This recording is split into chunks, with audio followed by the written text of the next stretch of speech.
So we can do what's Hondo on the mic from Leo's Paradise. Random stream drop like a Dragon Ball fight. No lie, plan stream stacking up, but here's a twist in time. Freestyling on the deck like Luffy's punchlines. Up the channels faster than Zoro sword swings. Game and pop culture, it's the chaos he brings. Talking movie reboots, superhero hype. Hondo passing the mic, now Bishop's in sight. Cutting punch green, frame by frame, I align. Laying bass lines heavy, keep the rhythm divine. Dropping 5 videos, can't keep up with the pace. Pass the mic back, Leo's leading the chase. Off the rails, no script, just a freestyle ride. Nerdcore king, let the randomness collide. Planning on Leo's got the flow to entice. It's words of paradise, the chaos comes to life.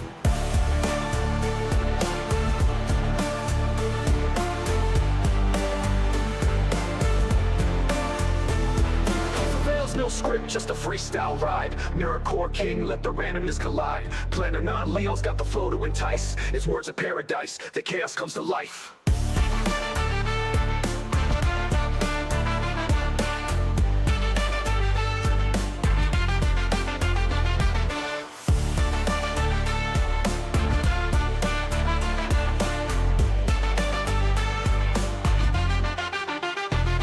Off the rails, no script, just a freestyle ride. Nerdcore king, let the randomness collide. Planning on Leo's got the flow to entice. It's words of paradise, the chaos comes to life.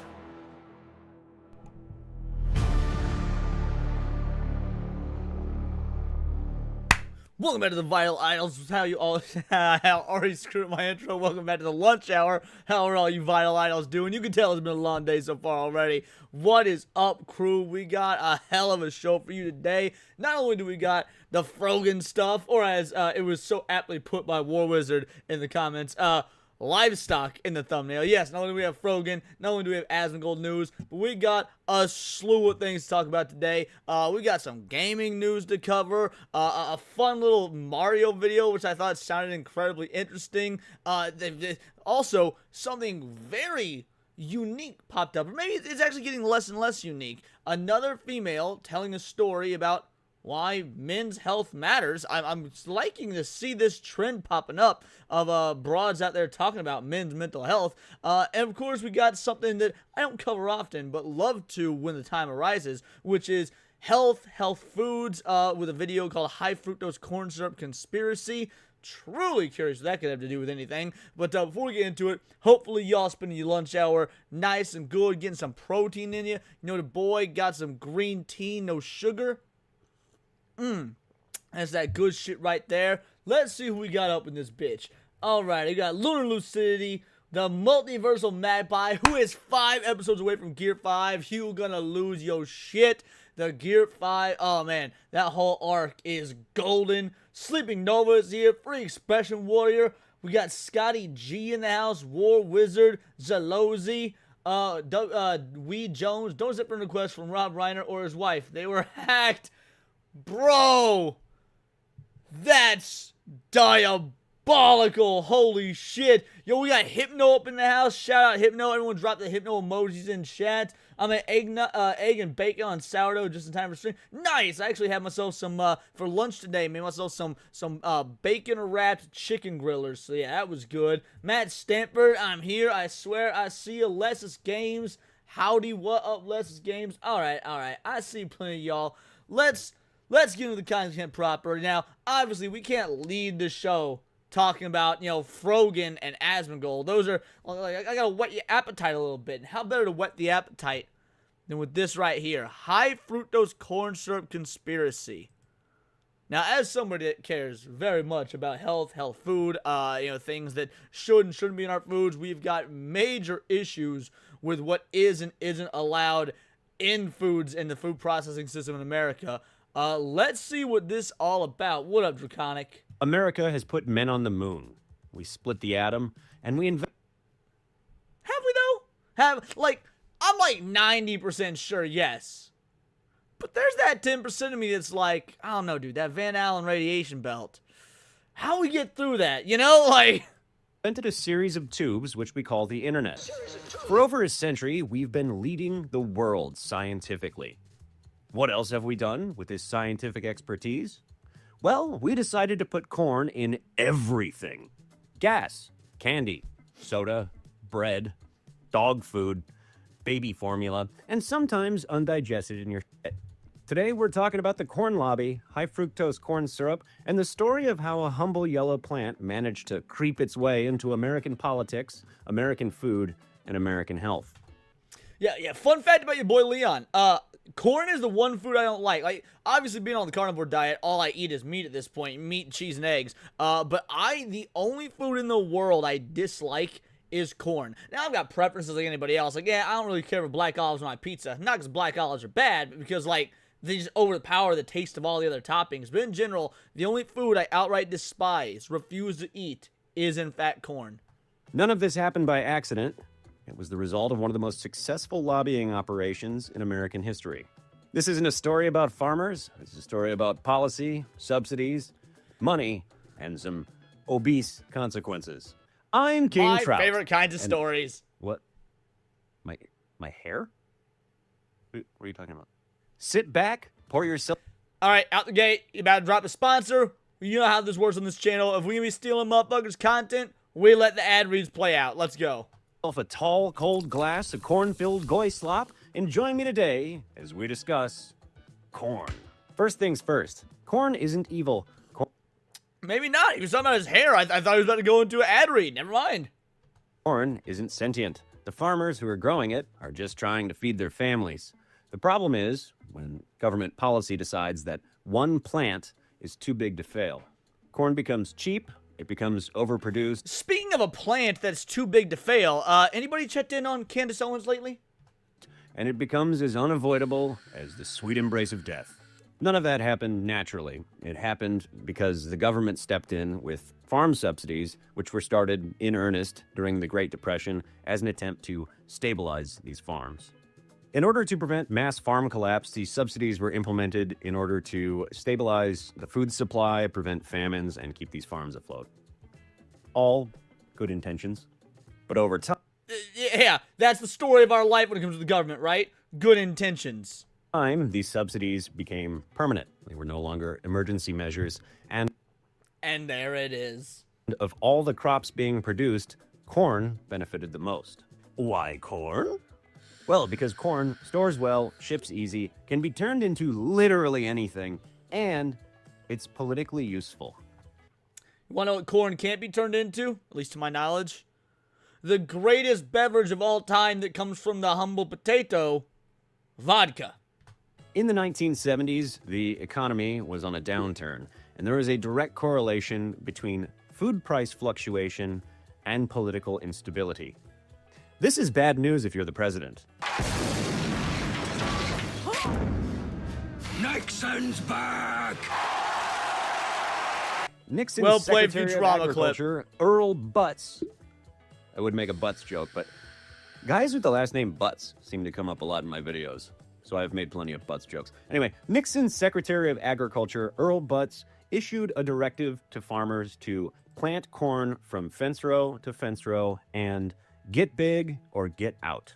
By the late 20th century, these corn subsidies weren't about survival anymore. They were about volume. And when you massively overproduce corn, you have a problem. You can't eat it all, and it's not. So is corn like the vegetable version of let's just print more money? Like, I figure the reason, obviously it's like cheaper to use corn than things like actual cane sugar. There's no nutritional value whatsoever to corn, so it's like the perfect filler thing. I wasn't expecting corn to be the vegetarian equivalent of let's just print more money. Not like we can just store it in a cave somewhere. So what do? Well, you invent uses for it. Enter high fructose. Wait. There's vodka that comes from corn. Fuck that. That's an abomination. That's a sin. Whoever invented that is burning in one of the rings of hell. I'm not even Catholic, but for this particular moment, I'm going to believe in like the 9 rings of hell just for whoever invented vodka corn or corn vodka. Corn syrup. High fructose corn syrup, or HFCS, did not exist in American food until the 1970s. This is important. Before then, sugar was sugar. Cane sugar or beet sugar. But 2 things happened at once. Corn became insanely cheap because of these subsidies, and sugar started to become relatively expensive, primarily due to import restrictions. So, food companies did what food companies always do. They followed the cheapest input. Scientists figured out a method by which to convert cornstarch into a syrup with fructose levels similar to that of sugar. It was cheaper, sweeter, syrup with fructose levels similar to that of How do you not look at that and think, my God, how is this allowed in our body? Like, there's if you look at the the nutrition facts of anything you buy at the grocery store, and you stare at it for all of like 30 seconds, how are you, like, do you not just feel disgusting that you're allowing this stuff into your body? sugar. It was cheaper, sweeter, shelf-stable, easier to transport, and most importantly, it was subsidized. High fructose corn syrup wasn't adopted because it tasted better than sugar. It was adopted because it was cheaper than sugar, and all thanks to government policy. By the 1980s, soda manufacturers had almost completely switched to using high fructose corn syrup. Think of New Coke. Dude, which is why, man, Thanksgiving rolled around, right? Thanksgiving rolled around, and I was like, all right, it's Thanksgiving, we're going to cheat, right? Because obviously, I mean, it's fucking Thanksgiving. How are you going to stick to a carnivore diet on Thanksgiving? I am going to stick to it on Christmas, though. Anyway, and I opened my dad's fridge, right? And he had that fancy, like, candy shot Pepsi or whatever, like the kind made with real sugar. I about orgasmed, bro. I ain't even gonna lie. I was like, oh my God, yes, we got that fucking real shit. We going ham today, son. Coke, for example, and processed food manufacturers followed shortly thereafter. Of which, in the United States, there are 10. If you walk into a gas station and grab anything off the shelf, one of 10 corporations manufactured that product. That's not terrifying at all. Sugar became the expensive alternative. This was not the free market. This is policy shaping the free market. Is high fructose corn syrup worse for you than real sugar? Yes. Not that either are good, but like, sugar exists naturally. Now, obviously, we got some government dudes in white lab coats to go in and also alter sugar. So let's not pretend one is like natural and better, but like, because obviously corn grows naturally. Both have been significantly altered. Sugar much less so than corn sludge, like sweet corn sludge. Yes, but that's not even the point. This is where the conversation usually derails. I've seen this argument a lot from like Reddit types. You know exactly the kind of person I'm talking about. Well, high fructose corn syrup is basically the same as real sugar. Technically, chemically, in isolation, I mean, yes, glucose and fructose are both. Sugar is not naturally. It comes from sugar cane. Is highly processed. Well, I mean, again, sugar, as I just said, is heavily altered. However, there are natural sugars, for example, in fruits, i.e., they exist naturally. Which is exactly what I said. Wait. After this dude, after King Trout here came in and made the well actually joke, did Foulball just try and well actually me? I don't know if corn has any sort of sugar in it or not. I don't eat corn. Both sugars, but that's. I also said corn exists naturally. I said they're both highly processed by the government. So what are you even trying to correct here? We're saying the same fucking thing. That's not the point. There is a much bigger fish to fry when we're talking about high fructose corn syrup. You have to take into consideration scale and context. High fructose corn syrup didn't just replace sugar, it flooded the food supply. Because it's so cheap, manufacturers added it to products that don't need it in the first place. Savory products, sauces, breads, condiments, yogurt. We love sweet things for a biological reason. Sugar is a carbohydrate. Our body needs carbohydrates to live. Barely, though. Let's barely. It doesn't really. Like, again, you can go zero carb with next to no negative side effects that I've ever experienced. And I was zero carb for damn near 2 straight years and felt the best I'd ever been. Like, I'm sure there's a biological evolutionary reason why we needed it at one point, but we really don't now. Also, there are no naturally occurring foods that are poisonous and are also sweet. Millions of years of monkey brain has programmed us to love sweet things. The shift to high fructose corn syrup drastically shifted overall sugar consumption, not just sugar replacement. For example, Coca-Cola contains a bitterant to mask how much sugar it's smuggling into your bloodstream. And metabolically, liquid fructose being consumed constantly over the course of the day does not do good things to the human body. Fructose is primarily processed by the liver. What type of fry are we talking about here? Stir fry, pan fry, deep fry? I'm not sure what you're referencing. There's no fry mentioned. Excess fructose intake is associated with increased triglycerides, fatty liver disease, insulin resistance, and appetite signaling disruption. You don't feel full. And this is not fringe RFK Jr. pseudoscience. Okay, that was actually a really good like, people often do the voice, but they never quite match the proper, like, stuttering sort of cadence. That was well done. The mainstream medical consensus is that increased intake of fructose, especially in liquid form, leads to increased rates of obesity, type 2 diabetes, and cardiovascular diseases. High fructose corn syrup didn't poison America overnight, but it did normalize constant consumption of sugar. And corn policy made it cheap enough to do that at scale. Since the 1980s, doctors have seen a... Which is crazy, because if you've been reading X, I mean, I've been under the presupposition that multiple states have banned underage corn consumption. Are they trying to code something there? Rise in What up, children Emily? having liver diseases that previously had only been seen in aged alcoholics, all from this constant sugar exposure. A few years back when I first got health insurance, I went to a doctor for a regular checkup because I thought that's what you're supposed to do. And the doctor chastised me for, and I quote, wasting his time.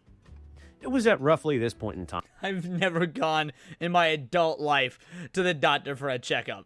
I don't think I've gone to the doctor for anything that's not like, oh, I'm being hospitalized because I did something fucking stupid, since I needed to get, like, vaccines to play sports in high school. I realized perhaps this doctor was not such a great fit for me. How do you find a doctor who is a good fit for you? Well, it's easy when you here's use the ad read. sponsor of Okay, we'll let the today's ad read video, play out. ZocDoc. ZocDoc is a free website that you can use to easily search and compare high-quality in-network doctors to... You know, Matt, I was making a joke at your expense earlier, but this guy kind of looks like you. Foulball. This guy looks like Foulball Productions. Make sure you give him a sub. Find the one that's right for you. Foulball, Whether not you King need Trout. somebody King who's Trout as well. nearby, somebody who takes your insurance, or somebody who has appointment times that don't require sacrificing your soul, ZocDoc makes it easy. They've got tons of verified patient reviews and detailed doctor profiles, so you get a real sense of the provider Why the fuck would I get a colonoscopy? I'm not gay. before you ever step into their office. And the best part? You can see doctors' actual appointment openings, pick the time that works for you, and instantly book it. Most appointments happen fast, 24 to 72 hours. I wouldn't trust this doctor. I'll let you guys be the judge as to why, but I wouldn't trust this doctor. Sometimes even that same day. No talking to anyone, just a few clicks, and bing bang boom, you're done. It's your one-stop shop for healthcare. And again, it's completely free. So go to ZocDoc.com/KingTrout or click the link in the description below to find and instantly book an appointment What if I have colon cancer and I don't know it? I had a fucking dope-ass run. with a top-rated doctor today. Thank you to ZocDoc for sponsoring the video. Back to it. So who's protecting this system? Well, let's meet the Corn Lobby. Organizations like the National Corn Growers Association, the Corn Refiners Association, and agribusiness giants with vertically integrated corn pipelines. They grow the product to buy it from themselves. Their job isn't to lie, it's to do something much more effective.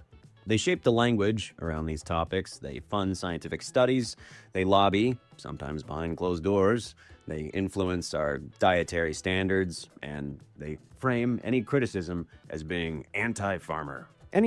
Yup, and that's the most dangerous kind of psyop. A psyop that's got mostly truth to it, but that truth is being framed in a very disingenuous and dishonest way.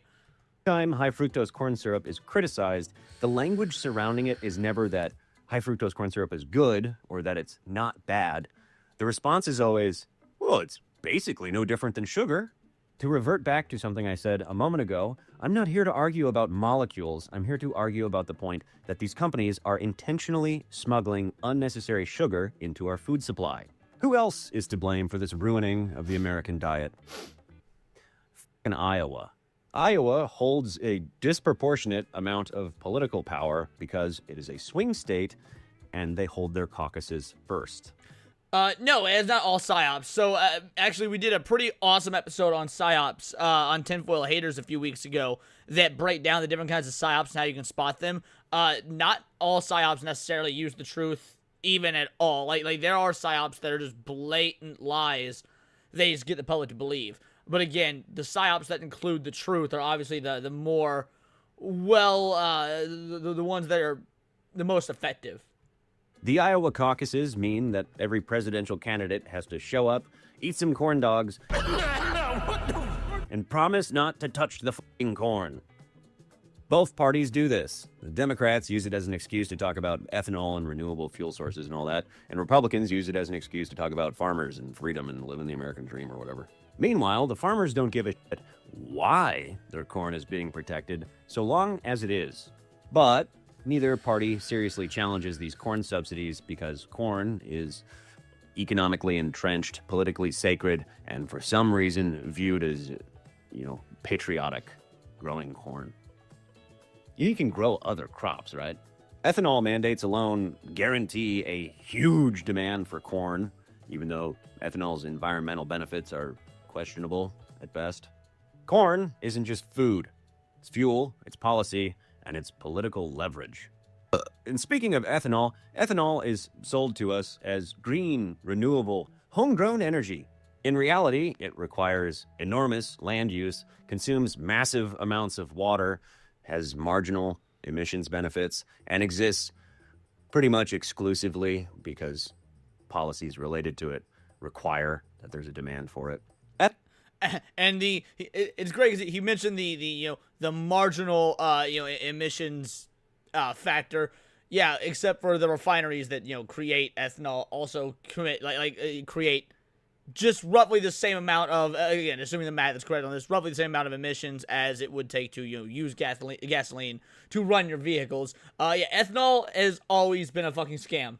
Like ethanol has always been a scam. Ethanol keeps corn prices stable, and that's the point. It's not about the climate or efficiency, it's about corn. Oh, and I want to be clear about something. This system doesn't primarily benefit small farmers. It benefits large agribusinesses, commodity traders, food conglomerates, and corn processors. Small farmers often operate on razor-thin margins while being forced into monoculture dependence. They're being forced into growing their trademarked Monsanto fields of corn because the system has railroaded them into that. There's no other option. In the meantime, consumers get cheaper calories, worse nutrition, and higher long-term health costs. Yeah, two of those things are bad. As a taxpayer, you're subsidizing corn twice. First, through the farm subsidies, and then second, through higher healthcare costs because everyone in this country is fat as f*** and has America, am I right? Fucking hell. Diabetes. This is a term that economists call a negative externality. I call it getting f***ed in the ass by corn. Why won't it stop? Because it's boring. It's f***ing corn. It's just policy inertia, lobbying, quiet money, politics. Also, a food system that has been optimized by these, again, 10 mega corporations for cost, not for health. They don't give a shit about your health. This is like, because he talks about the optimization, this is like the gayest way to play D&D. They min-maxed corn. Like, of all vegetation you could min-max, they picked fucking corn. Just want to make money off of you. And also the fact that these lobbying groups have successfully managed to market corn as like American, rural, down home. It's a crop. You can grow other things. All right, I've got it. Here's how we overturn the cornification of America. We rebrand the marketing to where it's all like pro-Native American and pro like the downtrodden people that we colonized, and you'll get people to stop giving a fuck about corn real quick. We will boycott corn. We just have to rebrand it as the red man vegetable. Doesn't have to be corn. You can be a farmer who grows things that are not corn. And any criticism becomes political. They frame it as you're not attacking, the poison syrup. You're attacking farmers. Like, think about the amount of shit that RFK Jr. gets in the media. Like, he just wants our food to be made out of food, and people are framing him as like a bumbling idiot. Like, oh yeah, it's artificial food coloring. Yeah, he wants to take the poison out of your food. Like, I'm appreciative of that. Can't listen to him talk. I cannot listen to him talk. That Rogan episode he was on made it like 5 minutes, and just the voice thing, dude, I cannot do it. Is anybody else getting like major Ben Affleck vibes from this guy? I've never watched one of his videos. I saw a couple people and they were like, yo, it's what's this guy's Trout King? Is that what it is? Yeah, King Trout. This is my first King Trout video. I'm getting major Ben Affleck vibes. Can't do it. Heart's in the right place though, Bobby. I appreciate it. Corn didn't hijack America. Policy did. Subsidies turned abundance into dependency. Lobbying turned economics into dogma, and cheap corn turned food into chemistry. And now we live in a country where calories are cheap, nutrition is optional, Eternal healthcare truth. is expensive, Well done. and soda costs less than water. This isn't a conspiracy in the tinfoil hat sort of way. It's worse. It's boring, legal, bipartisan, and profitable. And that's how it worked. American politics might be less about freedom and more about who controls the corn. Monoculture is not inherently bad. I actually covered that on a stream. Last week, I think. Yeah, I think last week, me and Cindy were talking about monoculture on the stream. But yeah, no, monoculture is not inherently bad. As always, I've been King Trout. I'll see you when I see you. Love you. Bye. Well, that was quite the interesting video. Yeah, I'd never seen a King Trout video before, but that was good. I quite enjoyed that. I'll go ahead and drop this in the comments for you guys. Feel free to go ahead and yeah, like, subscribe, do all that stuff, because we're stealing folks' content. I mean, hey, Scotty, you can roll your eyes, but what do you think monoculture actually is? Oh, you meant monoculture in terms of crops. That's okay. In the colloquial way that we say monoculture, like when it comes to culture war-based channels like I am, that's not what we mean when we say monoculture. So it was a simple misunderstanding. My bad. Guys, some good videos. You can get pretty conspiratorial. You were the one that suggested that? Right on. Yeah, no, that was a good video. Yeah, no, monoculture has a completely different meaning in the cultural zeitgeist space that I usually operate on YouTube. So yeah, was not familiar with it in terms of just crops specifically. Alrighty. I'm very confused about this. Why I care about men, a story of my life. I'm not sure why this popped up in my recommended feed. But again, I'm liking this trend of broads being out there talking about men's health and whatnot. Mainly because, I don't know, will women listen to other women? I don't know, but let's see what this guy say. Today, I wanted to talk about something important and very... Okay, well, remember what that guy from the last video was saying about RFK Jr.'s voice and how he cannot get past it? I'm already feeling that about this person, but we'll power through it. Very serious. Before I start, I want to say that this video won't be very comforting or cozy. I have been nervous to post it, and I feel like it's very raw. It's the hard truth about my life, and it's also about my views too, but it covers a lot of curiosity that you guys have. It's the only thing I'm curious about is why you care about men. I don't need this, long diatribe. Just get into why you care about men. something that I have been seeing as I read your stories every day and prepare myself to continue the conversations through the next day. and even questions that I've gotten asked a few times through my streams. I don't watch videos Not that it's far and on wide. faster speeds. I think that's disingenuous to the creator to do so. I refuse to do that. Or always with an upset tone rather than curiosity, but I still want you to know that I do read and pay attention to those comments. The questions are, why do I care about men? And why do I want to hear your stories? Am I being genuine with my words? Or am I just doing something to capitalize? Or that is trending amongst women? Time saver or not, they released the video like with a certain cadence, with a certain time length, the whole nine. Even if I disagree with the creator, disagree with the video, I want to respect the video they put out. Yeah, I do not listen to audio on X amount of times, speed faster or slower. Any video that I ever watch will always be in the speed that it was put out at, because it was put out like that for a reason, for better or worse. Online. I feel like most people would ignore such strong stated questions, delete them, or get really defensive over it, but I find that these questions just give me opportunity to explain a bit more about myself and why I'm doing this. Give you opportunity to explain more about yourself. So even in a video about, why you like men in true female fashion, making it about yourself. Not shocked at all. That's why I'm creating. I just want to say sorry if this video is long. I have been doing these soft talks pretty short because I'm a bit insecure in how much I can really A yap. woman is if I'm insecure. given the floor Also a to. shock.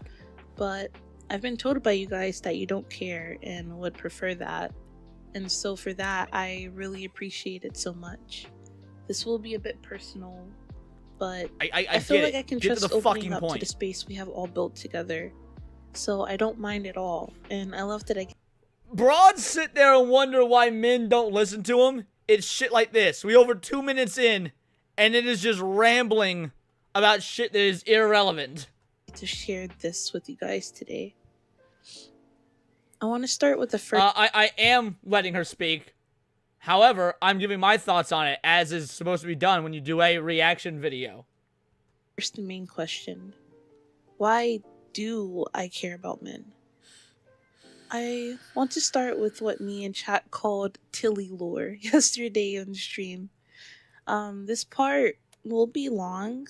I'm not sure how long. I'm not even sure if it's smart to be putting this out on the internet at the chances that the entire world may fucking see. But what I do care about is being as open with my battlings as possible. So I'm in a great mood. I will personally take off my armor today. I've been seeing a few of you. Looking at that model, the armor is not what I assume her chat wants to see her take off. Just knowing what I know about VTube culture, the armor's the last thing they're worried about taking off. Battlings say that the only reason I care about men is because I grew up having a decently good relationship with my dad and grew up in a pretty decent or average household. Yeah, that sounds like a pretty fucking good reason to care about men. Spoiler alert, woman has good relationship with her father, therefore she gives a fuck about dudes. Honestly, that all checks out. That's why would people throw a bitch fit about that? That I was never told these ideals that men shouldn't cry or anything from him. As much as I wish it were true, it's sadly not. I never had a father figure in my life. Oh, okay, never mind. It's about to change some shit. I jumped the gun, my bad. Him and my mother separated before I was born, after they got into a very heated argument in which he kicked her in the stomach while she was carrying me. And you grew ears and came out gray with what is it called, heterochromia? Goddamn. Maybe we should have regulated abortions. Like, pregnant with me. By the time I was 2, he was nowhere around at all. My mom didn't stop him from the chances of seeing me. She didn't put him on a form of child support. He just simply didn't care to be around. Part of me feels like it's because he carries the regret of possibly hurting me before I was born. part of me feels like he simply just doesn't want to look back on the relationship and rather wanted to focus on his other children he already had. Whatever the reason may be, I've just kind of grown to accept it. I won't go into details with my growing up because it's Lunar City for a 20 banger. Boring. Bring back the corn videos. I found the topic amazing. That's stupid! You're stupid! Stop being stupid! That was well done. I appreciate the joke. That was well done. Shout out. Thanks for the 20 banger, homie. just something that I dealt with up until high school, and I unfortunately don't want to remember every small detail possible, so I will summarize it up. Let's just say that growing up as a kid, me and my siblings had very unfortunate circumstances. We were not financially stable. You know, like housing issues, food issues, lots of moving around all the time. My mother, though our relationship has healed after the passing of my oldest sister, had a lot on her plate, raising 4 children all on her own. She would somehow end up dating the most abusive men who would hit on her and hit on me if I defended her. So you say this feels like an odd way to start a why I like men video. While I agree, it's actually kind of interesting because her dad's gone. She's raised by a single mom, bunch of older siblings, and according to this individual, you know, her mother dated a bunch of abusive douchebags. So to come out of all that and be positive towards men, I think is actually interesting. I'm curious where he's going with this. This went on from when I was 6 up until I was 12. At 12 is when the worst thing happened to me from one that she was dating. I won't really go into details about it because I don't want anyone We all know what the detail is. to judge my family more than I have judged myself and them my entire life. But let's just say it was the most traumatic thing a girl could go through, and top it off with your family and your mother not believing you about it.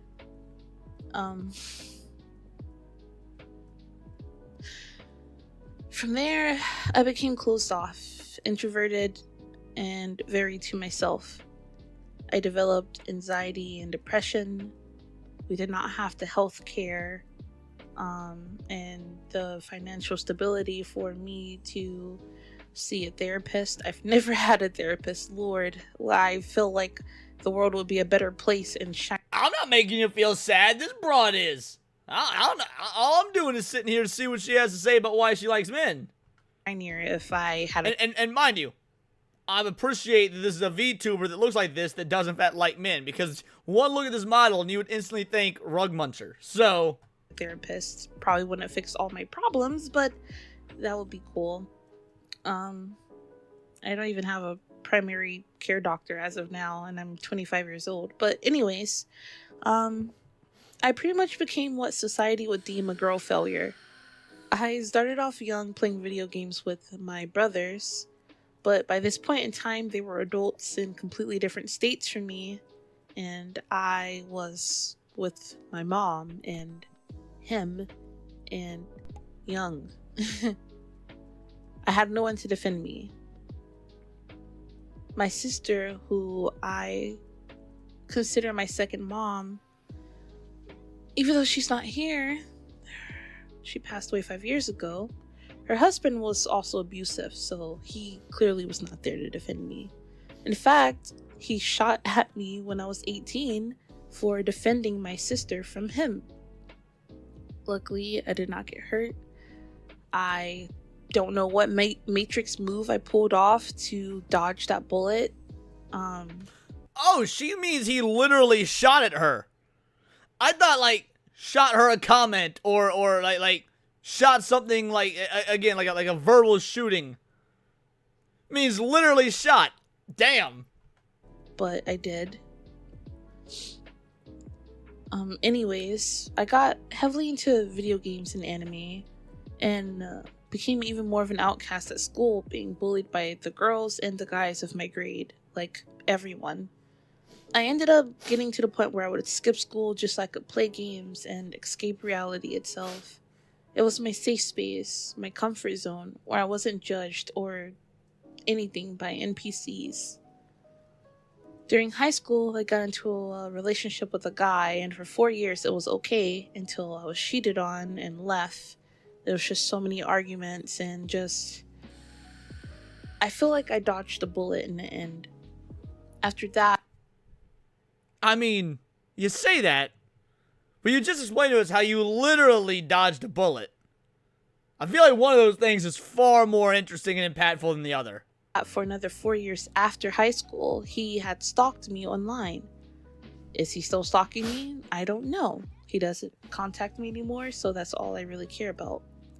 He even had a kid by then, but simply didn't care. He was convinced I had ruined his life. Agreed, and would Matt. threaten to kill me along with his baby mother. Like they would threaten me together. He would continuously find my aliases, tune into my stream. Says she's a girl failure, has boyfriend in high school. Yeah, you're right. That's some 4chan shit right there. My videos, lie and say that the reason that I can't have children is because he gave me an STD, etc. It's not true. That is due to me having developed PCOS. So, they eventually stopped after finding my Twitter and getting literally shit on by all the people that followed me and supported my content at that time, which was not ASMR. I was doing like Fortnite and all types of gaming content. But they haven't been around since, thankfully. We are about 10 minutes in. I'm gonna be real. This could have been summed up much quicker. Watch me sum up this story so we can get to the point of why you give a fuck about dudes. My dad left me before I was even born. I didn't see him after being 2 years old. After that, my mom got into some abusive relationships. I was sexually abused. My sister's boyfriend shot at me. I dodged the bullet, and I had a very abusive relationship after high school. That's it. That's it. Like, you ain't gotta be Stephen King with this shit. Even through all of these events in my life, all of the abusive relationships I've went through, even after him, the closest people in my life have been men. My 3 best friends that I've known for forever online, and I got the chance to actually meet them in person, except one. One of them I grew up with literally since middle school. We've been best friends since middle school. But they're all guys. And I do have 2 women that I'm close to. One is the girlfriend of one of them, and the other I pretty much consider like another older sister. Through our years of friendship, and through those moments where I've wanted to commit fly and just disappear, they have been... Commit fly? Is that some dumbass newspeak for commit suicide? Bro, what is up with the softening of language now? Just say fucking commit suicide. Say kill yourself. It's fine. Like, the softening of language will not make the society any fucking better. Jesus Christ, I hate that. And that's not what that means. What does commit fly mean? Dude, I'm still stuck on fly meaning cool. My rocks. I have witnessed them cry, break down, give up, fall, fail, lose, and nothing in this world can make me love them less. Nothing in this fucking world can make me turn away from them, convince me they aren't manly, aren't fucking strong, aren't the most human people I have ever been blessed with the ability to know. I love them so much, and no one, no comment, no... Because she lightly streams on Twitch, and Twitch is overly zealous of suicide. Right. Twitch is overly zealous of saying the word suicide, but they'll give a 1-day ban to somebody. It turns into just a 1-week ban to somebody who's on tape sexually assaulting dudes multiple times. That's right. Yeah, that's Twitch for you. And yes, I am pretty fly for a white guy. Society, no reality, no dimension can ever take that away, or my views that men deserve to have a safe space, that men deserve to be vulnerable. No, that is the wrong takeaway. Okay, no one deserves a safe space because the world isn't a safe fucking place. The idea is like, I get it. I'm glad you care about men. That's all great and all that. But no one deserves a safe, because the world's not a safe fucking place. Life sucks, get a helmet. It's that simple. Life sucks, get a helmet. We've all dealt with shit. You either check out early because you're a pussy, or you move the fuck on. that men are not always failing and that men shouldn't have to suck it the fuck up. Yes, they should. I care about men because they are human. I care about men because that's what a decent human being would do. I care about men because I'm tired of society pushing these crazy fucking double standards on everyone in the world. I'm tired of being told I'm not. Yes, there are crazy double standards. I'll agree with there. There's crazy double standards. But the double standard should be that everyone should just shut the fuck up and move on. It's that simple. We are built up paying stuff. That is the human experience. All right, and that's been the human experience since the inception of man. Back when we were in the caves and shit, and we were, like, getting eaten by giant-ass cats that, like, had fucking broomsticks for teeth. That shit probably wasn't cool, but we persevered. We didn't need no goddamn safe spaces. We didn't even know if the cave was a fucking safe space. You could go into the cave as a safe space and turn out there a fucking bear in that bitch.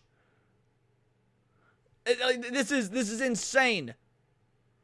Like, I get that her heart is in the right place, but this is the absolute wrong fucking message to send. Not feminine enough, that I'm not girly enough, that I should have been born a guy, or that I'm not classy enough. So I can only imagine the scale of which it is for a guy to be told this since birth. Like, you were born, you came out the womb, and you have all of this on your back. And that's life. And that's fine. It's good even. Builds character. Sorry. It's just these are the questions that have been getting me very emotional, and so I just really debated even. Yeah, exactly. These are the questions that have been getting you emotional. You notice how these questions don't make guys emotional? Why? Because we don't fucking care. That's the lot in life, and that's fine. And we move the fuck on. Just like you used to do. Why are you getting all emotional, upset spaghetti over what dudes have to go through? When this is how dudes were biologically built to go through this shit. And doing this. Catch you later, Magpie. Because I know how long this may end up being, and I know how emotional I get over it. So I apologize. Next question is, why do I want to hear other stories? The truth is that I don't fully know. I just really find other stories interesting. I find the way people think interesting. I don't share the same experiences because of my gender, I realize that I connect and relate a lot more with guys. Yeah, you're a female. That's what that's 100% an accurate answer. Like, why do you want to hear these stories? I don't know. The answer is because you're a woman. And like Mike Rowe, right? Mike Rowe has this quote that I love. I'm pretty sure he said it on an episode of Joe Rogan, but it could have been some other interview. Mike Rowe said, "I don't care about how you feel. I'm curious about why you feel that way." And like, I agree with that, because like, how you feel means literally how you feel. That's subjective to you, right? I don't care about that. However, there are objective real-world standards that could influence why you feel X, Y, Z way. And I'm curious about that, because that could be an interesting question. That could be an interesting conversation. Your feelings themselves are not interesting in the slightest. It's the why. I said anything else. Like, it feels like I can see my experiences through their words. It's like you guys explain and express things better than I ever really could. When I did start making content like this, I agree. I will take her outlook over the usual dime store. So why did I start making content like this? Before I used to do ASMR, audio role plays, to comfort others. I ended up building a community of what I noticed was mainly guys, but I felt disconnected. Not because I'm a woman, but because it felt like I could never actually be comforting if I didn't do anything to help you guys other than whisper. Like, I felt like I wasn't doing anything to help you guys feel better outside of that. I wanted to return after my years-long break from streaming and creating, but I wanted to be closer with everyone. That is incredibly gay and parasocial. Like, I'm sorry. All y'all in chat, I've got messages now and again. Yo, Leon, I'm feeling XYZ. Yo, how do I handle this? And I'll be real. I mean, I respond to them and give the best info I could have. But at the end of the day, it always boils down to the same thing. Sounds like some shit you're gonna have to sort yourself out. I can't give you those fucking answers. Like, It is not the job of a content creator to baby their community or to make them feel special or heard or whatnot. It's our job to put on a fucking show and do the same thing that we want video games or movies to do. Give some escapism. Now, there's a social aspect to it that's great until it becomes parasocial, but if your whole mindset and goal going in is like, I want to do something positive for the world and the others, I just don't buy it. I don't believe it. Ain't nobody that altruistic all the time, especially when you're in an entertainment business, right? And maybe that's just me being jaded or you're too skeptical, too I don't want to say nihilistic, because I'm not nihilistic in the slightest. But the point is, like, that is a terrible mentality to go into making content with. Is how can I make everyone's life better? Providing entertainment and escapism in and of itself, at least temporarily, makes shit better. That's all you gotta do. A weird ass parasocial way, but in a way where it felt like I was sitting right beside you guys talking to you, as if we were friends that are just gaming and talking about life the way I do with my best friends. And you don't see how that could be a negative? I want to do it as if we're friends there gaming. Like, that might work when you've got, the same 6 people watching it over and over. But once you got a community of, 1,000 people, several thousand, even several hundred watching you can't have that. It's not emotionally stable. It's not even physically possible. I wanted to build a community that knows they aren't judged or forced to speak and act a certain way as to not freak me out or something. I wanted to be able to be more open in my videos.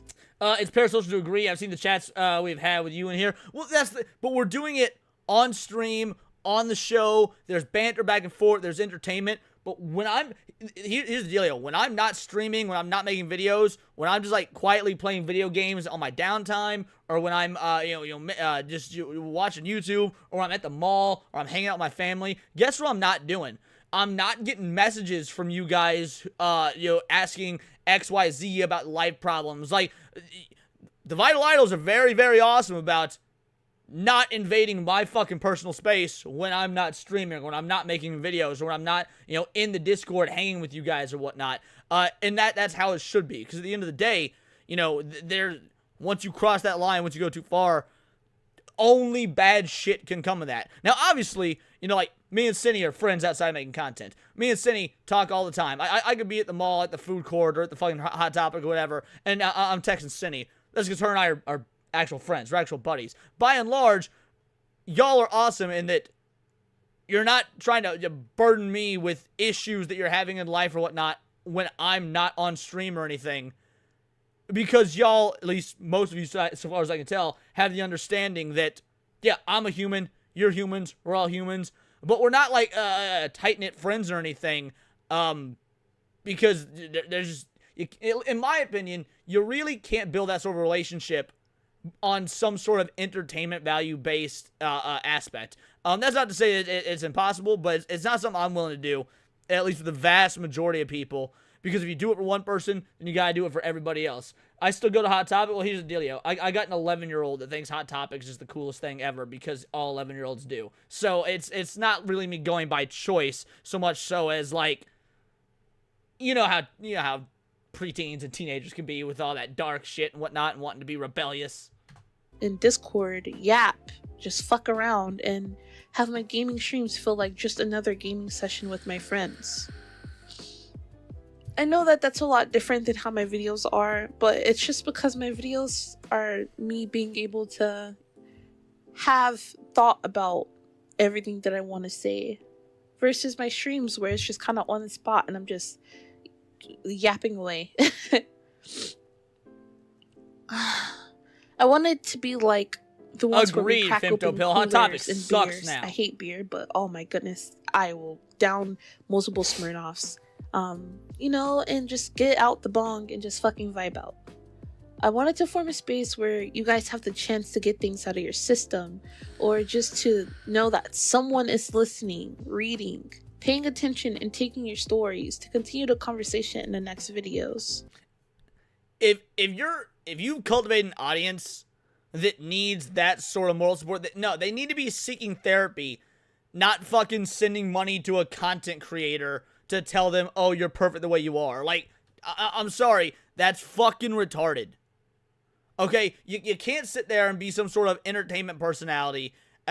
This is like low-grade Dr. Phil shit. You think Dr. Phil actually cares about the hundreds upon hundreds of people he's interviewed or whatnot? Like, I'm sure he cares about the ideas at large, and wants to do stuff to fix the world to a degree or whatnot.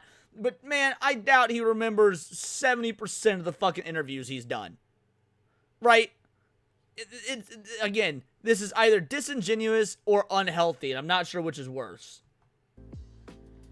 The only reason why it seems like I'm targeting only men is not just because you guys are what I relate to the most in life. Smirnoff is beer, but we call it queer beer. But you guys are simply what has found me. Like, my audience, even before ASMR, has always been guys. You know? So I wonder why. I just want to expand on that. Sorry. I want to take your feelings and suggestions to let you know that I see you, that you aren't invisible and alone in this shitty, unfair world. Another question is, am I trying to capitalize off of men's struggles? I know that it's a serious question, but it does make me laugh whenever I see the comments of being accused of doing this style of content because it's trendy or because I want you to donate all of your money. But the truth is that if I wanted to capitalize or do this purely for money, this would be the worst way to do it. Especially... Whoa, what do you mean this would be the worst way to do it? You mean get a bunch of lonely dudes with no social life, no social status, to listen to somebody that they can picture as moderately attractive, who has a relatively attractive sounding voice, get them to send you money while they bitch about their problems, in a time when we have a literal loneliness epidemic amongst young men? That would be the worst way to make money? Again, I truly can't tell if this individual is disingenuous or retarded. Especially as a woman on the internet in 2025. In fact, my channel has fallen a lot from its original state because I stopped doing ASMR, which is crazy. ASMR requires a lot less effort and it can be done by anyone, but I felt disconnected. I felt like I had a community, but it was not in the way I wanted. It's just not as fun for me as being able to talk to you guys every day and just hang and share our opinions. Yeah, she said she was 25, so yeah, it sounds like a young woman, so I'm gonna go with retarded. Yeah, she said she was 25, so it's probably retarded, yeah. And game and discuss stuff and come to our own agreements and disagreements. I have never been happier doing this than I have now. I literally, if you told me last year that I would be uploading almost daily, I would have laughed at you. Regardless of analytics, regardless of my channel doing worse statistically, I just don't care. I would rather lose all of the subs I gained from my past content than to stop doing these videos now. I would make an entirely new channel if I had to, if it ever got to that point. I do not care.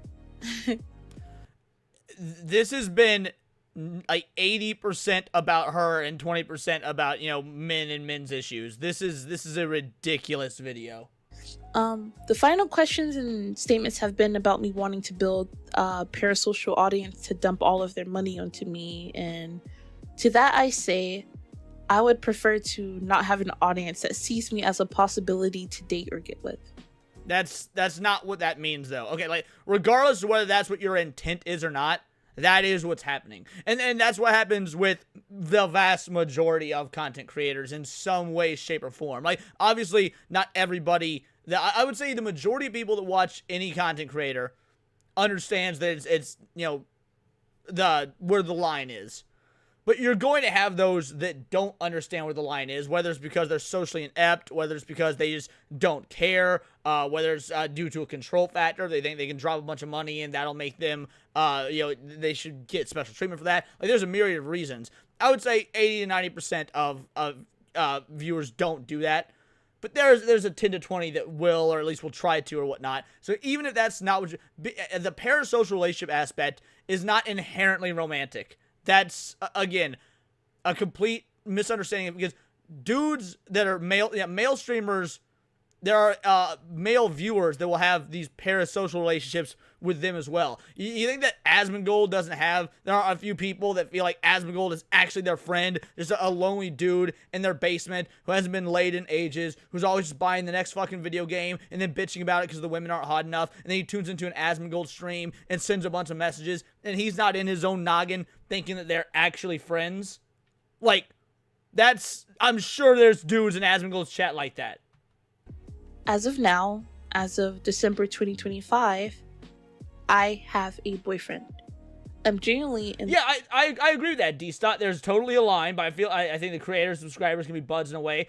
Right, well, I mean, that's where it's important to draw the line. Like, for example, when we do the Thursday night watch parties in the Discord, you know, like I'm always there. I'm always hanging out with everybody. Whether 4 people show up or 24 people show up, it is a far more casual, non-performative, non-streaming, non-video related version of just all of us hanging out, watching a movie together, talking shit.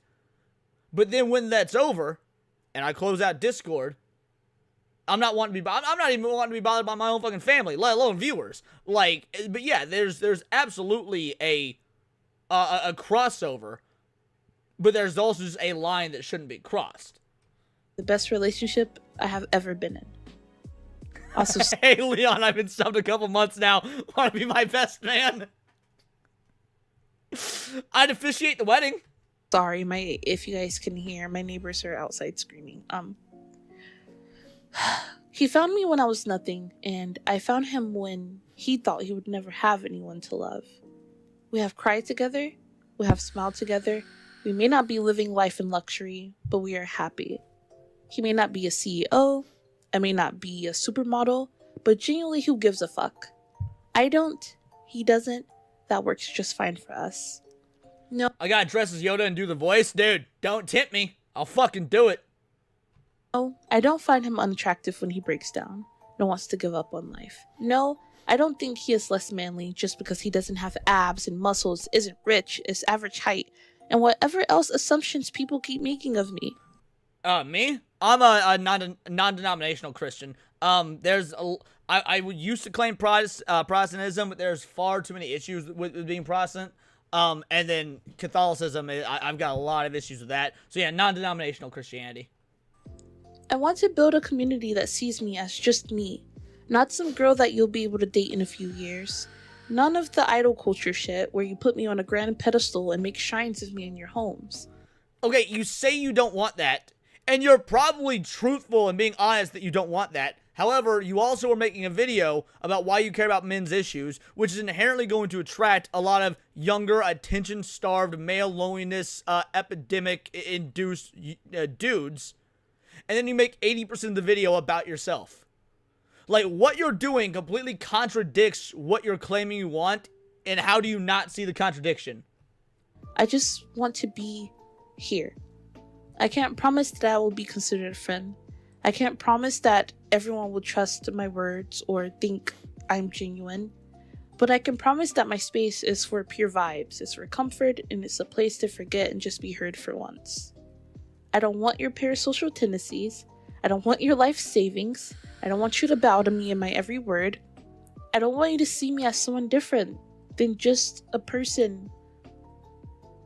The only thing different about me is that yes, I am a VTuber. I am a VTuber out of convenience.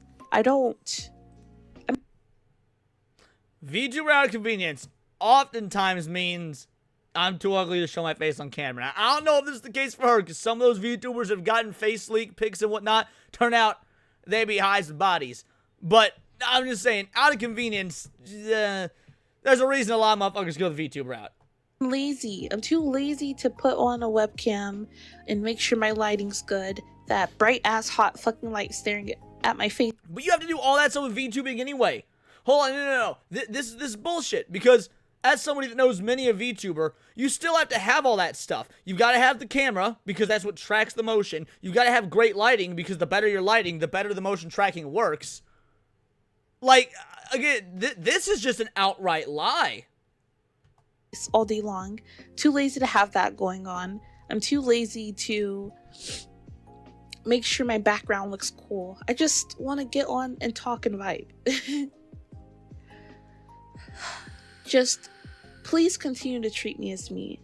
Please don't be even more softer with me as if I'm extremely fragile now that you've heard my story through my armor.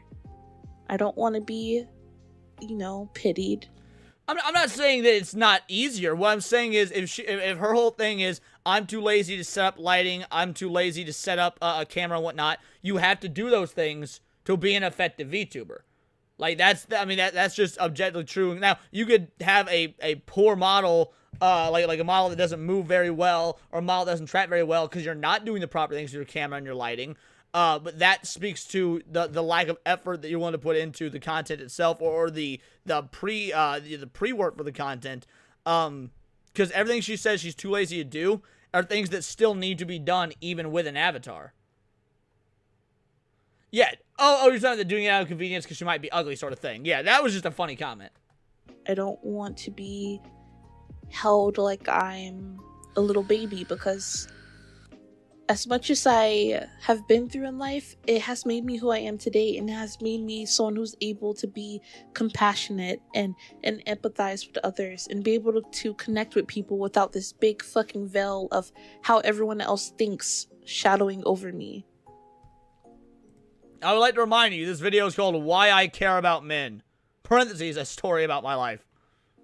Thank you for listening to me today. You are if you even so made not it this welcome. far. This is a long video. This is 20 minutes of me yapping. Yes, this is it was. the yapping that I have trying to be, like, I have tried to hold back from you guys because it's just, that's so long. But, thank you for listening for me today, or to me, and feel free to ask any questions down below. No, I'm not I have cutting no this questions. up. Usually I cut because I have long pauses, because I have brain farts. It's raw. The only thing that's going to be edited is just the background. But as always, I'm proud of you, even if you did absolutely nothing today. And when you're ready, I'll see you on the next. I'm proud of you, even if you did absolutely nothing today. And there's the fucking problem right there. I'm proud of you. No, you shouldn't be proud of someone for doing fucking nothing. Alright, I get it. Everybody wants to take a lazy day now and again. That's fair. If you be working your ass off and you take a lazy day, alright, whatever. No, you'll be proud of people. Do people not know what proud is? To be proud of someone, to feel pride in something. It's a sense of I am feeling a sense of appreciation or strength, or a willingness of an affirmation for something that you accomplished. If you didn't accomplish anything, why should I be proud of you? Proud of you for not accomplishing dick? That is ridiculous. That is retarded. And that is one of the things that's a problem for both men and women, is they want this instant gratification, this society that's like, oh, hey, we accept you as you are. Oh, it's okay that you did. No, it's not. It's not fucking okay that you did nothing. All right? It's not. Be a fucking adult. Take a shower. Take out the trash. Do some dishes. Get up and go to work. That's all normal. You shouldn't really even be proud of people for that, because that's just shit that should be done. That's just normal shit. But Christ in heaven, that sort of mentality is exactly what is wrong. Like, oh, the male loneliness epidemic. Oh, this is my story. I'm gonna fuck out none of that. Your priorities are already askew when you have a mentality like that. Yes, that participation trophy mentality, even when they didn't participate. This video was dog shit, bro. I'm gonna do the common courtesy thing and link it in the chat for you guys, but I'm gonna be real. This was dog shit. I cannot for the life of me get behind that video. For a video titled, Why I Care About Men and all that. That was dog shit. You can't believe I watched the full thing. I almost always try and watch the full video from creators, even if I disagree or even if I'm not liking it or whatnot, out of respect for what they did. Because I've very rarely, there have been times I've rage quit a video, but I don't like doing that. I think it's, I think it is disrespectful to the creator who, for what, one point or another, for whatever reason, did try to put the work in or put something online or build their brand, or, whatever the myriad of reasons may be. This was Shakespeare compared to the Sonic game video a couple weeks ago. Oh yeah, that one was rough. That one was rough. And yeah, it was incredibly cringe. I'm likely turning that segment into a video so I can dunk on it because holy shit, that was rough. Yeah, her dodging the bullet part was cool, but I would have been so goddamn boring without the chat and yeah, that's a video that if I was watching that video not on stream, I would have turned that off after 5 minutes tops. Like, the only reason I stuck through it is because we're streaming, and that's the respectful thing to do when it comes to doing reaction content. Because holy shit, that was bad. Let's fix this. Let's talk about the Frogan stuff. We're gonna do it. Let's talk about the Frogan stuff. Karma finally got her. She's broke and begging for money. You love how these goddamn communists who are so anti-capitalism, capitalism's the devil, oh no, money, everything should be free, everyone should do their fair share, gotta be begging for money because they're not good enough to do it on their own. Let's make fun of Frogan. Guys, Jabba the it Hutt. brings me no joy to report on someone else's bad finances. I am not Caleb Hammer. It gives me great joy to react to somebody's reporting on their bad finances. I'm not an expert. I'm not here to tell people how to budget unless it's horrible people that I feel deserve to be made fun of in these situations because they've done things a billion times worse. A few days ago, we took a look at Casey Tron and her giving up the money, right? She took the deal to avoid going homeless. And a few days ago, we talked about Denims and how she's going to fight the lawsuit and try to... I mean, she'll try to fight the lawsuit. She ain't gonna win. Oh, Ethan. And in that video, I said 2 down, 1 to go. And you saw the title, you saw the thumbnail. Yes, this video is about Frogan and a very weird crash out she had. And I'm not gonna lie, I found this pretty funny. And some people might say, well... Now, I have not seen the Frogan crash out yet. I've been waiting specifically for this stream to react to the Frogan crash out. So yeah, this is all going to be new to me. Caleb Hammer did a video on Denims. So I didn't know he did a video on Denims. I did see that Caleb Hammer offered to match Asmongold's 10K to a charity of Frogan's choice, or he would give her 5K directly to come on his show. Of course, she turned it down. Oh, that would have been brilliant. That would have been content gold. Since that's kind of mean, this could be you. No, it wouldn't. First of all, I wouldn't be this stupid with money or stealing content or fighting a lawsuit and begging for money. Believe it or not, I have some morals, very little morals, but I still have them. And so this will never happen to me. So that's why I could point and laugh and be like, you deserve it. So this just came out and it says, Frogan gets emotional talking about how difficult streaming has been for her in recent months. Now, to give you guys a little context, and before we play the video because it is hilarious, Frogan... If y'all ever hear me bitch and moan about how hard my life is because I have to stream every day, fucking unsubscribe. I don't deserve you. Lived in Michigan, Detroit, and she moved to LA to pursue her dreams to be an influencer, as a lot of people do, right? I guess I would include myself. Are they allowed? Is influencer culture even allowed in the Quran? I thought she pursued her dreams to be a Muslim because, well, men weren't going to touch her anyway. In that conversation, the thing is, I never flew out to a different city to try to make it, especially if I could live stream from legitimately my home or anywhere in the entire fucking planet. I could be in Dubai, I could be in Japan, I could be in Europe, and I could still work from there, right? I'm not an actor, I'm not a musician, I don't need to move to LA to make it, or to try and make it, unlike Frogan, who moved and then started begging for rent money. And we all know she's a Sun Piker's waiting room number 3. The first 2 are Casey Tron, Denims, and then Frogan. I mean, she takes up that whole ass waiting room though. How could she be number 3? She's number 1, 2, and 3. That's her role in this universe. In case you guys forgot, yeah, this woman moved across the country to pursue being an influencer, decided to go to a place that is so much more expensive than Detroit just to drown in debt and not make any money. Oh my god, there's so many things I want to say. I want to keep yapping, but before we get into it though, if you could drop a like and subscribe to the channel, that would be hugely appreciated. That could be my Christmas gift. You subscribing and dropping a like, sharing this video. Anyways, enough yapping. Let's While we're at it, you know, shameless self-plug moment. If you ain't subbed to me for whatever reason, definitely do that. Don't forget to like the stream, the whole nine. I mean, guys, I'm bringing you primo Hijabba the Hutt coverage here. Surely that's worth a sub and a like. Maybe even a dono. And Twitch streaming sucks. I fucking hate it. It's been bad for a few months. Yeah, but just have fun with it. Like, if you have fun with it, it doesn't matter. Forget about the money, just have fun. It's my... Is she crying? Like, again, I put her crying on the thumbnail just 'cause I thought it'd be funny. But she's actually fucking crying in her crash out.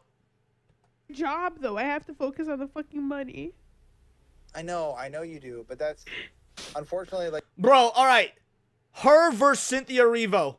Who wins? I know you think, like, the obvious answer would be Frogan, right? Frogan, because she's got, like, 800 pounds on Cynthia Erivo. Like, if she just takes a, few steps, it's like the Tyrannosaurus in Jurassic Park. You can see the water ripples, and it's like an earthquake, and that should throw Cynthia Erivo off balance. But here's my counter. Cynthia Erivo very well could, like, suck the soul, whatever's left, out of Frogan, because I'm pretty goddamn sure she's a vampire. So, right, exactly. Erivo is a Wendigo. So, like, it wouldn't even get to them clawing each other with their long-ass nails. I'm pretty sure this would be like, yeah, T-Rex versus vampire. Like, you can't control the money. You can only control the content, you know? Like, you can't control how many people... I want to say a few... Well, he says you can't control the money, you can only control the content. That's untrue. You can control the money by putting out content that people give a fuck about and want to support and want to watch and get the ad rev on or want to send the donations to or whatever. So yes, in a way, you can control it. You're just not putting out a product that people give a fuck about. Things. I think as a content creator, I kind of know this subject. All right, listen, Frogan, I'm gonna give you the hard reality. You are not a good influencer. You can't do it. You don't even know what your niche is or your place in this giant chessboard. You don't upload. You rarely stream, and when you stream, you talk about the lamest things possible. Legitimately, no one gives a fuck about Frogan. Okay. I'm so worried about the money. Also says things like, soldiers deserve PTSD. All right, yeah, I wonder why you're not getting paid. I wonder why nobody wants to sponsor you. I wonder why nobody's donating to you. Because the people that you cultivate, when you say that the American soldiers deserve PTSD, are the same type of communist fucks that don't have any money to donate to you to begin with. And yes, the best advice is don't live in LA. Okay, sad but true. Second of all, when she's like, well, it's been bad and I hate it. I gotta work because it's my job. You do know that you could get 2 jobs. Believe it or not, there's people out there that have 2 or 3 jobs that are hustling, and I respect those people. Dude, I got monetized on YouTube within 6 months of doing this, right? Within 6 months of being on the platform, I was monetized. I did not quit my full-time job to do this full-time until I'd already been doing YouTube 2.5 years. My 3-year anniversary was literally just it was a week ago today was my 3-year anniversary. I didn't quit my job till 6 months ago. Dude, it was like exhausting in the best possible way. I'd get up in the morning, I'd go to work, I'd come home from work, I'd do streams, I'd make the video for the next morning, I'd set it to post, I'd get up in the morning, I'd go to work, my video would auto post, and I did that grind for 2.5 fucking years and loved it, right? Because it was like, I'm gonna get it, I'm gonna fucking make that work. And there was no like, oh, I hate this. I was like, was it tiring? Absolutely. I was operating on about 5 hours of sleep a night for damn near 2 years straight. But I loved that shit. It was the grind, bro. It gave something to work towards. This bitch out here, I good goddamn guarantee you, more well-funded than me, and she's bitching and moaning about having to sit in front of a fucking computer and like watch videos all day as a job. Fuck this hoe. People because they gotta eat, and if they don't gotta eat, they gotta do it for their family. So Frogan, you do know you could work at Burger King, and you could also... No, she could not work at Burger King. Do you realize how quickly they would run out of stock and have nothing left to sell to the customers? She'd have to get a job at like Dollar General or something. also do Twitch, right? I've said this before, I'll say it here yet again. There is nothing wrong with getting a normal job. I'm not going to point and laugh and be like, Yeah, fries in the bag. Exactly, Zalozy. Except in this case, the bag is Frogan. You flip burgers. No, of course not. I think that's ridiculous to shame someone for working. Like, come on. Especially when you come from a place of privilege. Like, yeah, you're a fucking YouTuber. What the fuck do you know? And y'all and anyone that says that would be right. But it's like, if you can't cut it as a Twitch streamer, then how about you focus on making sure you don't go homeless and get a job, whether that's Burger King or Target or whatever it might be. I believe she has a title. She actually graduated. Now, in her defense, she is a Muslim, and like, are women even allowed to work under Islam? I don't know. That could be a valid excuse as why she doesn't get a real fucking job from university, so it's not like she's gonna have to, I don't know, clean bathrooms or anything, which once again, there's nothing wrong with that. If there's a job and it pays you well or it pays you enough to survive, I will never shame anyone for that. Not the point of this, but it's the entitlement for me. I'm someone that believes that the world doesn't. Well, no, to be fair, not even the food stuff notwithstanding, she would never get a job at Burger King because the fact there's a king in the title implies the patriarchy, and she could never work for the patriarchy. Owe you anything, right? You gotta work for it. No, she'd have to get a job at Dairy Queen, where she is the queen. Slay, Frogan. One owes you shit. You gotta go and get it. Whatever the goal or the objective might be, no one deserves anything. You know what I mean? I don't deserve your money. I don't deserve 1 million subscribers. I don't deserve a multi-billion-dollar mansion. It's about putting in the work and hustling and being smart with your money, right? So when I hear Twitch streamers or influencers being like, I deserve 1 million views because my videos are so good, according to who? Or I deserve 20,000 live viewers because I defend his son. You are literally the shittiest live streamer I have ever seen, and I have tuned in to a Frogan stream every now and then just. It's amazing because, like, if you were to put two pictures in front of me, and like, Leon, you've got to sit through an entire stream of one of these two, and it was Frogan or Darkside Phil. Even knowing that there's a non-zero chance I might accidentally see Darkside Phil jerking off on camera, I would still choose him over watching Frogan. See what the fuck it even is about. It's legitimately the most boring shit on planet Earth. I'd rather do anything else but watch that. Pen in the Bible, I'd rather watch paint dry in slow motion than to ever watch a Frogan live stream ever again. You know, I don't feel bad for you. You are a grown-ass individual. You're in your 20s and you she's certainly grown all right. Tried it out and it clearly didn't work. Now you can go and get a real job. I don't know, it's that simple. Or how about this? You can do two. Before we keep playing the video, just a little fun fact. Before YouTube took off, I used to go to university and come back and do YouTube, right? At university, it was full-time, right? And it was far away from where I lived at the time. So it was going to university and then coming back to make YouTube videos, and that's homework and projects on top of the work you gotta do. So you could do both things at the same time, Frogan, until one thing takes off, then you can drop the other, but you can't drop the other. She cannot do both at the same time. I doubt she can even walk and chew gum at the same time. And to be fair, I'm giving her a lot of credit in assuming that she even walks. Without the first thing, which is Twitch streaming for you, taking off. It's just common sense. It's like, I will never drop out of university if I only had 10,000 subscribers or even 100,000. Not even 250,000 would I drop out. But there's people that do that and it pays off. But most of the time, it completely falls flat on its face within the year or two. It's a risky gamble, but if you play it right, it could work. Frogan went about it in all the worst ways possible, and she's surprised no one's tuning in to the garbage she's putting out. Wow, I put out shit and no one's watching. I'm not even funny, nor entertaining, nor charismatic. Wow, I'm shocked. No one wants to see a 400-pound woman talk about nothing. Well, besides wanting to make a cake out of 9/11. Yeah, I mean, these crocodile tears ain't working for me, boo. They're just not. It's my job, though. I have to focus on the fucking money. Actually, it's funny because you don't have to focus on the money. Again, as I said earlier, if you put out content that people enjoy, content that people want to watch, the money just comes with that. And it's a nice little bonus. I mean, for one, you should be in it for the love of the fucking game, right? Like, I love doing these streams. I love doing videos. To be fair, I like doing streams way more than videos because streams I get to actually, like, converse with you guys and have the sort of, like, in real-time conversations. The videos are more out of necessity. Like, you can't on YouTube grow a channel just by live streaming. It really just doesn't work. So the video's there to supplement growth, to get more people to watch the streams. But even so, the point is, you do it for the love of the game, and if the money comes, awesome. If it doesn't come, fair enough. Dude, I'm under no delusion. There could absolutely be a time in 6 months, a year, 2 years, fuck, for all I know, a month from now, if everybody just stops showing up with my ass, I gotta walk my happy ass down to the fucking next place I can get another IT job like I used to work, and I'm fully aware that that's the reality. This dumb broad here thinks that just by putting on a hijab and sucking Hassan Piker's micropeen, that she should get $1 billion fucking dollars. I know you do, but that's unfortunately, like, you can't control the money. You can only control the content, you know? Like, you can't control how much money people give you. That's not going to be something you can control.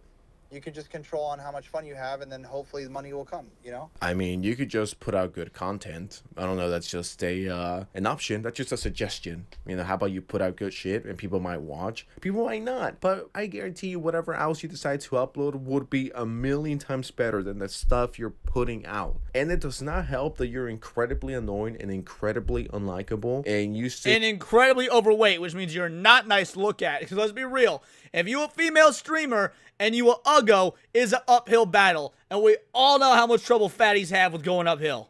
The most vile, disgusting shit, and then you laugh and then you cry when you get backlash for it. It's like, you honestly deserve this. And I know that I said a few minutes ago that no one deserves anything. Well, I switch it to this person right here deserves their downfall. I don't feel bad, honestly. All right, I wouldn't go that far. He called her a person. Like, if she has to quit her job, well, this online job, to get a real job, I think that's the best option. That's not me even hating. I think for the sake of your mental health, right, and your financial stability, you should quit Twitch, or at least do it part-time, and go get a real job that pays the bills. Because begging for money and having a little rent bar on the bottom right corner, legitimately asking people and begging people to give you money so you can pay this month's rent, is embarrassing. That's one of the things I will never do. There's some other things that I'll do, but not that one. I think that's just way too low, even for me. So, no, I don't feel bad for Frogan here. Like, womp womp, clap if you care that Frogan's going homeless, because I don't. I guess. Literally ate herself out of house and home. No. It's like, when, honestly, like, you can't control it. People are hurting right now. It's not a great time for anyone to, like, be giving. Oh my, all right, hold on. We're doing it. We're doing the ultimate Frogan troll right now. Give me a sec, crew. Let's see. Can I change this live? I'm not sure if I can. This will be a first time attempt. No, I can't. I'm gonna have to end the goal and reset it. All right, that's fine.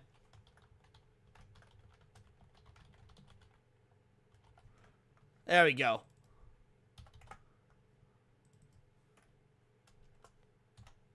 Perfect. Okay. It's been changed, and bingo, bango, bongo.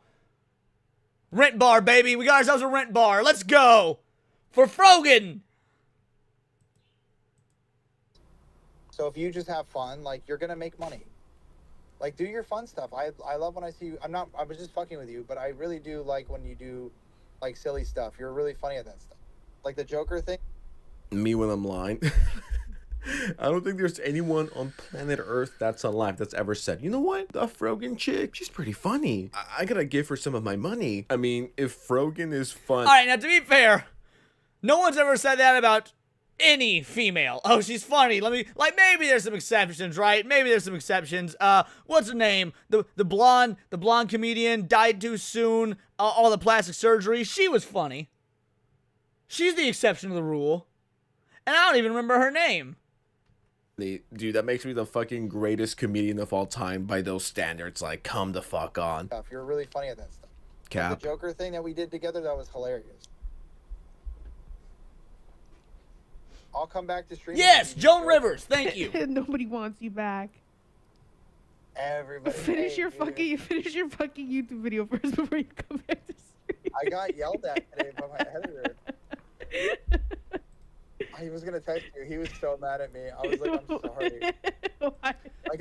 Dude, how is she uglier when she laughs than when she cries? I don't know that I've ever seen that on a broad. Like, I don't know that I've ever seen a broad who is somehow uglier when she's the reverse of that 9 Days song. You remember that song from the 90s? Like, she looks so sad in photographs, but I absolutely love her when she smiles. Like, this is the opposite of that. I got really yelled at. Like, I got fucking... He threatened to quit. Why? Because I kept changing it. He was like, if I have to edit this one more time, I'm fucking stopping. And I was like, I'm so... You know what? I think I know exactly how these people behave and operate. And I have no idea who's on the phone, nor do I really care. But let me use Frogan and that guy as an example. They're literally nobodies, all right? They have zero online presence. No one knows them outside of their little sad, pathetic circle. The reason why, and I'm just gonna be... Let's check out Frogan's Twitter right now. Let's see what what her most recent, like, how well her posts are performing. I'm curious. Frogan. Yep, that's a pretty apt photo right there. All right, 4.6 likes when quoting Asmongold. He got 17K. 6.2. I wonder if she's botting this shit. I'm curious. All right, she's retweeted that. She does my nails for free because she's one of very good friends in exchange for content. I hope this helps. 5. So, yeah, I guess she's not doing bad on. Yeah. Okay. April 2024. 363. Excuse me. Showing off her nails. 125. So basically, it seems like when she's not talking about other content creators, she doesn't fucking get any engagement. I haven't gotten lip fillers since 2022, and the Elk Brow Lamentation jump not even 700. Live and chillin', get in, 75. How did Arc Raiders win Best Multiplayer Game of the Year when this game just came out like a month ago? Not even. What the fuck do you even know about video games? Again, are Muslim women allowed to even play video games? Live and chillin'. 30 dude, unless she is beefing with another content creator, she has got no motion. No motion whatsoever. Be brutally honest here, the reason why a lot of people don't succeed, and the reason why these people aren't succeeding and they're fucking bitching and moaning that, oh my god, I can't fucking work online, I might have to get a real job. You should. The reason why this happens is because, here comes the bombshell, they don't put in the work. They upload once per month and they think that's good enough when it's not. There's only probably 20 to 30 creators on YouTube that are, I guess, decently sized. They can get away with uploading once per month. Frogan is not one of those people. And then you could be JonTron and get away with uploading like once per year.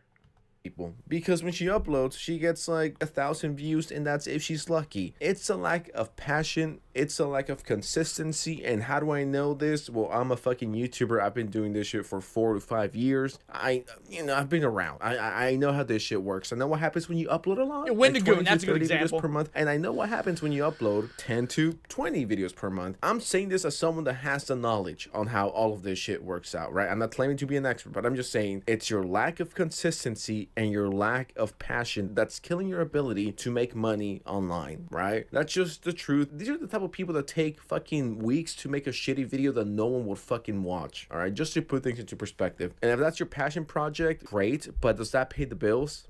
No. I mean, no, it does not. And this is a perfect example of that. And if you guys follow me on Twitter, which if you don't, you should, link in the description. To all the people that follow me on Twitter, you saw my response. I said, let me scroll down a bit. I just said me watching this, and I just put Naruto laughing because that was literally me. I'm like, this is the funniest shit ever. Any psychologist that is watching me, will you diagnose me as a psychopath for laughing at this? Fellow unemployed YouTuber WestJet says the DoorDash drivers in her area are crying right now. I honestly do believe Frogan unironically held the She's re-uploads content that doesn't belong to her while she steps away and feasts like a beast. Yeah, and that is why she will lose the lawsuit. Like, that is the antithesis to fair use, is the exact opposite of how, like, there's a reason that reaction content creators and reaction streamers have a bad rap, and it's people like Frogan. Like, this is a, let's see, this is how long is this video? 17 minutes, and I bet we've been on this video for like half an hour so far. I bet we've been on this video for fucking half an hour. That first video we reacted to was like 13 minutes long, and it was like shit. Yeah, I think we reacted to it for a solid 30 minutes or so. Like, if you're going to be doing react content, you need to be actually adding. That's the whole point. Is you gotta transform the content. And it's not even that she chooses not to do it. I think she's incapable of doing so. She does not have the mental capabilities to add anything new, unique, or insightful to the videos she's reacting to. Because every single talking point she has is just a parrot talking point of Hassan, Hassan. I was blanking on his fucking name for a moment. Uber Eats / DoorDash community alive just with their orders alone, because I know that she does not cook. She legitimately orders 90% of the food, and when you factor in California tax and you got a tip because it's fucking America and you get a tip for whatever reason, your $20 fucking Taco Bell order just went to 30. Frog woman should return to the swamp where she came from. This is unironically hotter than what she actually looks like. I mean, not by much.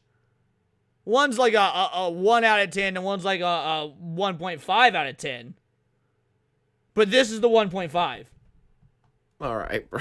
I didn't realize she made enough from streaming to not have a second job. You know what? Now I'm thinking, how the fuck did Frogan survive for so long off streaming? I mean, we all know that Hassan Piker isn't going to donate. That guy didn't even donate to Denim's or Caseytron's legal fund, despite saying that he would, but he never did. I mean, once again, if you saw my videos about this, you know. To be fair, Hassan didn't say he would. He implied that he would. The lore, if you will. I'm actually curious about Frogan's Twitch stats. I gotta look into this. All right, here we go. Frogan, peak viewers 400. I'm guessing this is of all time, right? Average viewers about 94. Is this right? 0 active subs. Wait. So she has the same rough number of peak viewers on her streams with how many thousands of subs that I have on my Friday Night Neon Leons? You're fucking with me. That is hilarious. All right, hold on.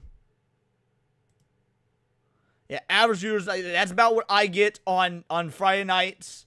Hours streamed 30.7. Dude, I bet I do half this just in a week. Let's see. These shows range from 2 to 4 hours, so we'll say 2 hours. I do 2 hours on Countercast, 1 to 2 hours on the Tinfoil Haters. That's 3. These shows are minimum 2 hours, so that we're at 5. Tomorrow will be minimum 2 hours. That's 7. Neon Leon goes usually minimum 3 hours, sometimes even longer than that. So that's at least 10 right there. And then, yeah, that's my Monday through Friday. And that's not counting all the time I spend on other people's shows. Zax, Saturday Night Hypnosis, Cindy when I join her, Badger, Foxy Moxie, Nick. And then that's also all the videos I put out in between. Again, and that's just in a week. I assume, I don't know what the stats are here. Is this monthly? Like, 30 hours in a month, that's some fucking weak sauce if that's the case. All right, Analog Horror. Analog Horror goes for 3 hours Saturday night and Sunday morning. I totally forgot about the Analog Horror streams. Yeah, those go for an hour and a half to 3 hours. You're right. Sundays I usually take off unless we hit tier 3 on Fridays. So those that's iffy. Either way, Jesus Christ. Average viewers about 94. Is this right? 0 active subs. That can't be right, right? All time, almost 2,000 subs, which not bad, right? I guess this really does show you Wait, that. highest number of viewers, is that live or like for the month? I imagine it's gotta be live because November 3rd. What was happening on November 3rd where she got 20,000 people watching her live when her average is not even 100? No, it can't be live because peak viewers is 477. Oh, that lifetime overview. Lifetime, okay. Anyone could get an audience. Okay, here we have the all-time stats, actually. So she somehow peaked at 20,000 viewers. Is that correct? That can't be right. Maybe this was during a Hassan raid, but 20,000 live viewers seems bought it. it seems fucking insane. I'm like, I don't know how Twitch works, but I'm assuming, you know, if you've been doing this since 2018, 2019, or even Hassan since Ray makes 2020, sense. you would have been able to save a pretty handsome amount of money. Maybe not retiring money, but, you know, enough fucking money to not fucking cry on stream, embarrass yourself, and be like, I need another job because this one ain't cutting it. Mind you, those nails are gonna be $200 plus. Guys, I'm broke, but I still have money to do my nails. Welcome back. Well, she was getting, like, we just saw it when we were going over her posts on X. Like, according to her, her friend does her nails for free. Look, I don't know shit about having nails done. If you don't know, I bite my nails. My nails are non-existent. I bite them constantly on stream. It's a really bad habit. So I don't know shit about how much it costs to get nails done. Something tells me she ain't getting them done for free. Frogan, it has the fucking Subway cap. Hey, I will take no disrespect to Subway workers. Subway fucking rules. I love Subway, and it's highly underrated. Put the fries in the bag. Like, genuine question, does anyone feel bad about Frogan in this situation with her? I feel bad that she's still streaming, like still taking up all that bandwidth on the Twitch servers. Because I don't. I don't know. What up, maybe Zax? I'm just weird. Maybe I'm a psychopath. I don't know what it could be, but I don't feel bad for her. I honestly do not care. It's funny. I wonder if Hassan is going to help out poor little Frogan. I doubt it. As a No. matter of fact, everyone's favorite finance amigo, Caleb Hammer, responded to Frogan, which I didn't expect. And he just says, you're formally invited on financial audit. I would pay money to see that. Like, if he put that behind the paywall, I would stream the fuck out of that if it happened. I know it'll never happen. She actually responded in just this woe is me sort of. She was like, if I wanted to pay money to have a white man like embarrass me over my financials, like, I don't even know what she said, but basically she declined it, which sucks because that would have been content fucking gold. I would pay like $2 to see Frogan go through it and just talk finances. That would be content for months. And it's like, if she's acting like this prior to the lawsuit, imagine, I don't even want to think about it. This is low-key kind of sad, but imagine how fucked she's gonna get if she gets sued, if she doesn't settle, if she goes all the way to court and loses. At that point, just leave the country. Run away. There's a McDonald's she can work at and probably make more. True, you can probably make more fucking money if you go to Wendy's, Jack in the Box. Fuck it, you're in California, work at In-N-Out. Try not to eat the burgers, but go work at In-N-Out. Now, fuck you, bro. I made that joke first when you brought up Burger King. Don't you be stealing my shit. I hear. Also, In-N-Out is like super S-tier fast food. I had my first In-N-Out when we went to Vegas back in April. It was so good, I ended up having it 3 times while there. So no, I don't want Frogan bringing down the property value by working at In-N-Out. That place is too good for Frogan.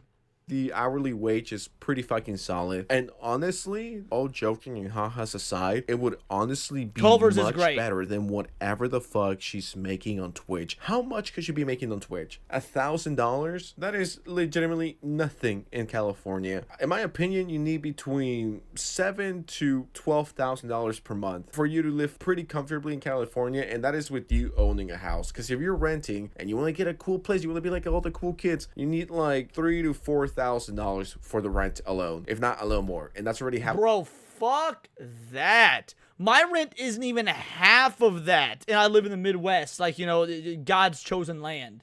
Of your check, so you're fucked. So as a matter of fact, Frogan, just get a real job. It'll make you more than whatever you make on Twitch. You cannot be making more than $2,000 per month off donations alone. And if you do, that's nothing in California. That's just gonna completely destroy you financially and mentally. And this person has a crazy idea that I've never thought about. They say, just get a job and stream when you're off work. You mean work double?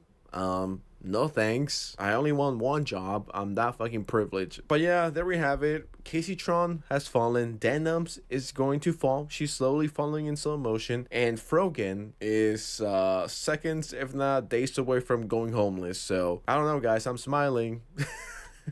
I cannot wait to see this fat broad get yeeted off the platform. Like, I say yeeted, rolled off the platform, more likely. I can't wait to see her get rolled off the platform. It's going to be glorious. We may do a celebratory stream when all these fuckers lose the lawsuit. Like, it will truly be a glorious day. The internet will be that much closer to the cleansing of this communist ideology. You'll love to see it. Yeah, catapulted. There's a good. All right, there's the video. I threw it in the chat. Give it a like, give it a sub. That was some awesome content. Loved roasting that dumb broad. The day cannot come soon enough when she is no longer viable on the internet. Yeah, that being said, I've got to change my grift bar, because I can only have it say rent bar for so long. That, it felt gross even just having it there like that. Okay, let's change that back.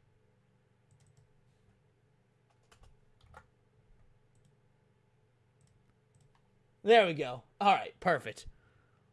Man, Frogan got me all grifted and shit like that. Alrighty. I pay $800 to $1,600 a month in rent. I don't know how you have fluctuating rent. That's crazy. I'm funny. I tried to be. I'm glad y'all think so. I ain't much for looks, so I gotta be funny. Alrighty. Let's talk about this. This is pretty interesting, right? This was put in the Discord earlier. Video game genres need better names and a theory on slop. Now, I actually agree with this. I just recently did my Steam 2025 review, and one of the genres on the Steam 2025 review was inventory management. It's like, what the fuck sort of genre is inventory management? And you know they're talking about me playing Resident Evil 4. Like, Resident Evil 4 is an inventory management game. I mean, maybe they're all talking about Schedule 1, but why do you call that inventory management? Why not just call that a simulator game, right? It's what it is. It's a simulator. Just say simulator. Genres are out of control, and I feel like we're using the word slop too much. Alright, slop is getting out of control. It's gonna be like woke, or Nazi, or racist. These words that have been overused and have no meaning. So let's check this out. This video will be more freeform. The back half's a little listicle even, because yes, I do think lists are still the supreme conversational format. You'll have to pry them away from my cold, dead top 10 favorite fingers. The internet was founded on lists, and now it likes to pretend it's too good for them because of an overexposure to Watch Mojo, probably. Holy, look on my works, ye mighty, and despair. We watch essays now, which are the thinking man's lists. I love it. Yeah, right. We watch essays, whereas on Twitch, Nina Lynn commits essays. Essays, but you kind of have to admit, most of them are formatted as a list. They start with an intro and a thesis, then they number off their points and throw in a couple of throwaway jokes. One person's having all the fun of remembering, ranking, and justifying their top 5 favorite movies with trains in them list, while you... Whoa. Who puts Polar Express at number 1? Polar Express isn't the number 1. Thomas the Tank Engine and the Magic Railroad is a better train movie than goddamn Polar Express. Polar Express ain't even top 5 Christmas movies, let alone top 5 train movies. Anyway. Passenger princess that you are. Get to just sit there. Few essayists are... Was Train to Busan even on that list? Was Train to Busan even on that list? Willing or unstable enough to take you for a ride the DJ Peach Cobbler way. Where they start on point 4, go 3, 2, 1, squeeze the crotch through the shorts, say, I got your thesis right here, pal. Transition into the mirror realm. Now you see points 1, 2, 3, and 4 in reverse order chronologically, so it's going the right way. And upon seeing the bigger picture, you realize that the video actually started in the bad place and manic. The gags were load-bearing all along, and you finished in the good place, but sober and uncomfortable in your own skin. It really... Very bold of this video to assume that I watch these sorts of videos sober. Really makes you feel like you're abusing Adderall. We'll save that for 2026, though. The holidays are approaching, gamers. It's snowing outside. And I'm in a jolly mood for a cozy fireside chat about video game genre names and labels because I think they could use some love. Speaking of love, is that mistletoe? Because I'm about to show some love to Lost in Cult as they partner up with Finji for the tunic design work.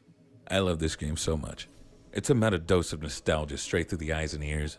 It made me feel like a kid again who hadn't learned English. And now I get to find out how they did it. Not only through the consistent quality and breadth of research that's to be expected from Lost in Cult, but this time... they're also showing off the creator's old notes and sketches. That's pretty cool. This is a very unique sponsor. Like I see a lot of sponsors on YouTube. This is a very unique one. In these pages, you'd think creativity could rub off through osmosis. And as always with Designworks, there is an exclusive limited time edition filled with goodies for your tactile pleasures. You get a lovely DeBoss presentation box, prints and a poster, patches and a bookmark, and an old school Famicom style cartridge that may contain a secret inside. And I got another secret. You can use my code FrostTunic at bit.ly/FrostLIC or click the link in the description for 5% Yeah, Tunic, I haven't played it. It looks up my alley because it looks like classic Zelda, but I haven't actually played it. Off this purchase until the campaign ends on January 8, 2026. And here's another secret for you.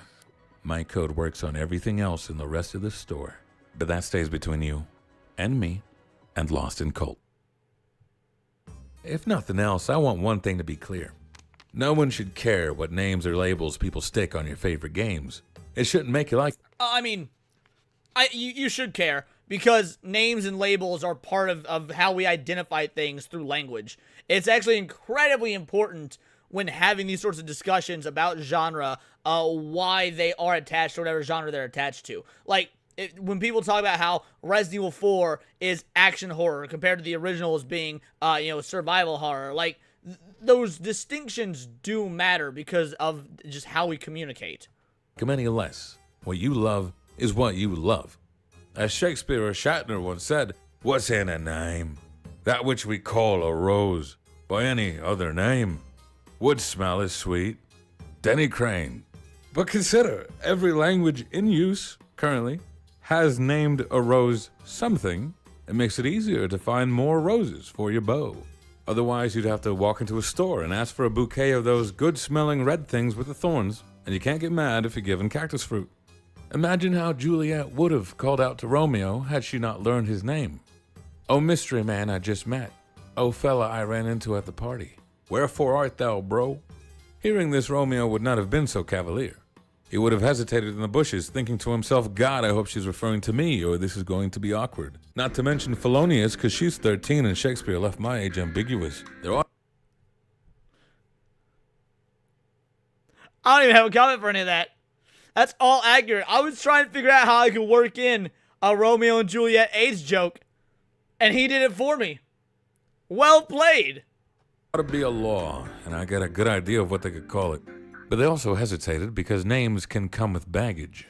A name that identifies you to a Yes, names do in fact come with baggage. For example, don't ever name your child Adolf, I found out the hard way. friend also exposes you to a foe. All this to say, video game taxonomy is in the gutter. The way that we identify and give names to games with similar attributes is not suited for the purpose of bringing non-gamers into the fold or helping people find more games they might enjoy. What is an action game? What is an RPG? And I'm not sure how we got here, but I have a theory. Part of me thinks it's because, well, we're here to play games, not give names. We're gamers, not namers. Who wants to deal with maintenance in the land of escapism? Another part of me... Look, maybe it's just because I'm like supremely autistic apparently, but I would love to give names all the stuff and also enjoy playing the game. Like, you can have both. I don't know, to me they're not mutually exclusive. He thinks it's because some gamers are adverse to labels in general. They might feel like a name is a cold chain that anchors the feet of their free-spirited hobby. Or... Well, also, multi-genre is a thing. Like, there are, I would say the vast majority of games are multi-genre. Like, first person is a genre. Shooter is a genre. First-person shooter is it's a multi-genre game, because you can have games that aren't shooters that are set in the first-person perspective. So, like, again, I'm curious where he's going with this, because so far, while I'm liking the layout of the video, the structure, the script, I'm actually not sold on the premise. Or they might feel a name is inadequate and doesn't possibly encompass every last bit of what they feel makes their genre special. So whether it's apathy, liberty, anal retentivity, the vote gets split among the people who enjoy a genre, and no one name gets enough public backing to catch on. That's my theory. For my other theory, for why calling things slop has become much more common. While the lovers of a genre fight to gain a link. See, this is the part of the video I'm actually more interested in. Like the talking about genre and whatnot is very interesting. I think we could have an entire discourse on that. But the overuse of the term slop and just applying slop to everything nowadays. Like, I heard people call Doom Dark Ages slop. I'm not going to sit here and defend Doom the Dark Ages. It's obviously a mediocre game. But to call it slop when you've got stuff out there like, you know, I was gifted a game called Banana Peeler, which is very clearly like, you know, some sort of AI game or something. But it was gifted to me as a joke. Yeah, that and Doom the Dark Ages can't both be slop. Linguistic supermajority, the haters can easily rally behind this four-letter word to signal their disdain. The word slop doesn't need to be accurate. It's fine if it sanctions off certain mechanics or quarantines an entire genre. That's kind of the goal. And it doesn't take much thought or effort, so it doesn't get in the way of a person's apathy. And, I regret to inform you, it's also fun to say. You guys slop here, slop there, here slop, there slop, everybody slop. It's quick and to the point, onomatopoeic to boot. The imagery goes crazy. You can practically see and hear a rusty ladle scraping the bottom of a charred pot to serve you a disgraced spoonful of nothing discernible. Slop. Phonetically, it's nearly a 10 out of 10. That's what we're up against here. I wouldn't even mind if my favorite games were relegated to slop. You just gotta call me the big hog. But not all slop is the same either. There's role slop, theme slop, friend slop, and those have their own subcategories, so we're back to where we started, needing names and labels for all these things. And I think it is important, it is, simply because of how much discoverability nowadays relies on names, tags, and labels. Search engine optimization hinges on relevance and correlation as much, if not more, than accuracy. And if one tag gets more popular, becomes more relevant than another, then that one will be the first one search engines throw at you, perpetuating it even further over the others. Now, he's making a very interesting case here about the search engine, basically the way the algorithm works, the searchability. It's something that I never really thought about or considered. Like, for example, when I first started YouTube and making videos, it was like, what is the best terminology, the best words to use to make things the most discoverable so it pops up first in the algorithm, even if you don't have a whole lot of views. I mean, there literally is an art form to it. However, you could say that because people are so hyper fixated on optimizing that searchability, that in and of itself harms quality. It is the only slop I say is AI slop. I'm gonna need you to expound on that because, I mean, again, even that's not true, I'd say half the time. I'm gonna need you to make a real good case for why AI is slop, unless you separate positive AI from negative AI. And behold, yo, Slay Rage, yeah, thank you so much, Slay. You spoiled today. I think at times part of why gamers can be so ornery is because deep down in their Mountain Dew gland, they have a sense the video game industry plays favorites. They're not wrong. I mean, I vehemently disagree with that, D-Stock. I don't think you understand AI. If you say it's really stupid in every situation, I mean, that's objectively false. Every is to say every is an absolute. And we wouldn't have, you know, funded billions upon billions of dollars into something that as an absolute is unintelligent or stupid. So yeah, I mean, I get I'm being pedantic here, but if you're going to throw out very vague and incorrect generalizations, then I'm going to get pedantic about it. And while the industry is eager to make more of what sells, it's not very good at discerning what is the thing that sells. And also there's limited resources. So if someone vocally dislikes your genre or doesn't like your genre in the right way, there is a risk, a very real risk, that your favorite genre becomes flanderized, where the loudest features are exaggerated, or your favorite genre may become obsolete. I'm not sure which is worse. But one person or a small group of persons won't be enough, in my opinion, to make a name stick. All right. Let's address this comment real quick, though.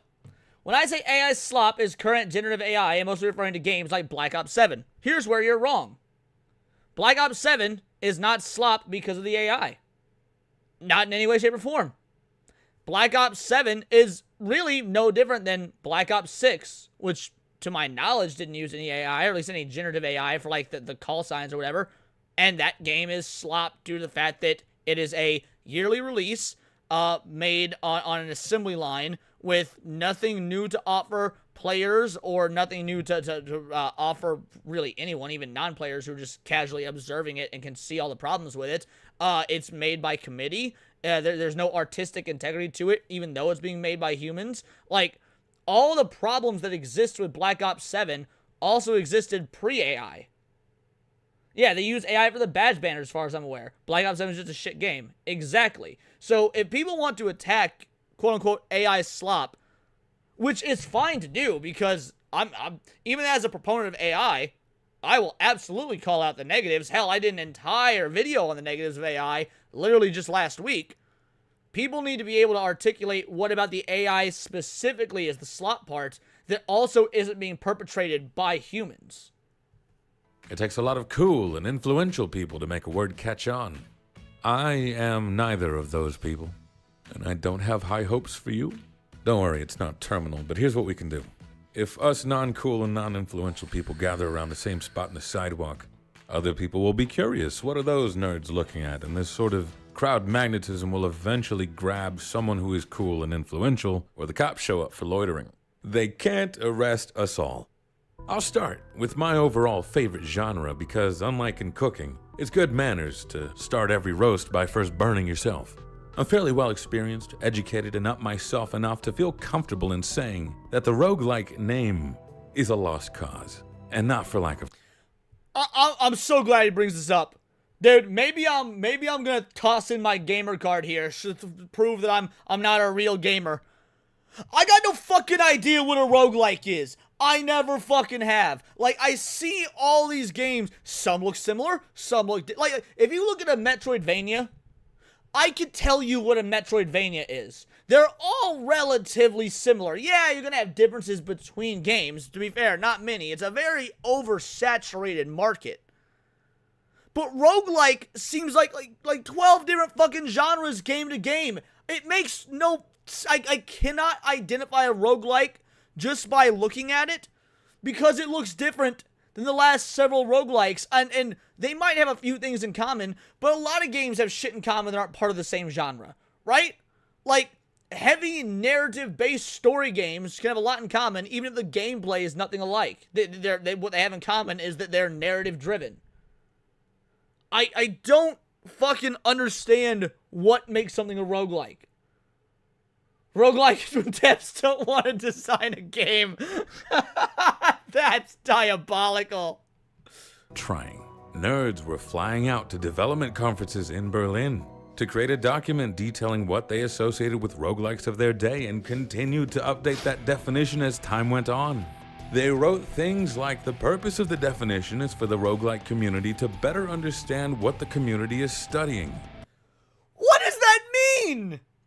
The purpose of the definition is for the roguelike community to better understand what the community is studying.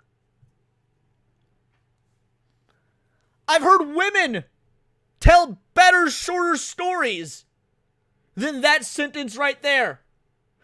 Not very often have I heard women do that, but I have.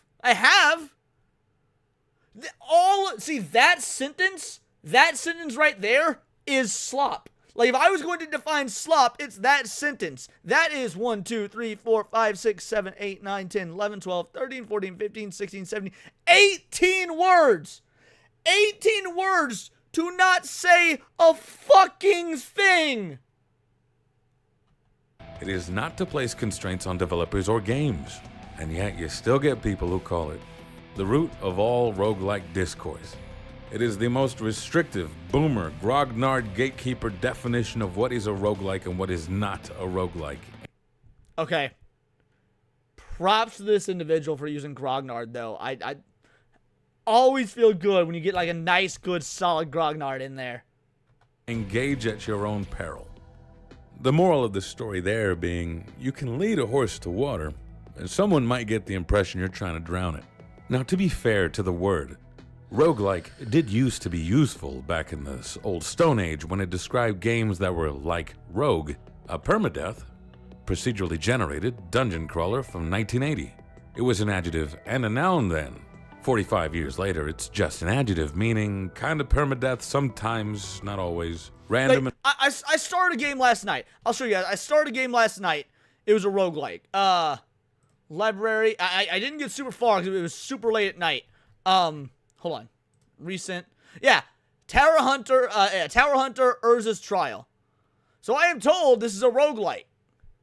It's what makes this a roguelite. I get what he's saying, because this has, like, it does have permadeath. Yeah, you lose items and stuff when you die. And it doesn't, I guess it's procedurally generated. I've just started it, so I'm not sure, but I imagine it probably is. That's the vibe I got when I was playing the game. Is that all it takes? Is that all it takes between, to make it a roguelite? It's pretty easy to determine the difference between like and light. You die and lose everything. The other, you save certain things from dying. Okay, so roguelite and roguelike. I've never heard that distinction between the two. I'll take your word for it. But the point is, I was playing this last night, and I guess by definition it's a roguelike or roguelite or whatever.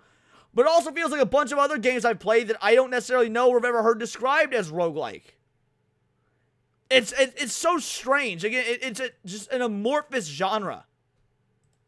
And replayable, and the core is whatever you fancy. It's jazz, it's wonderful, you never know what the next big roguelike will feature.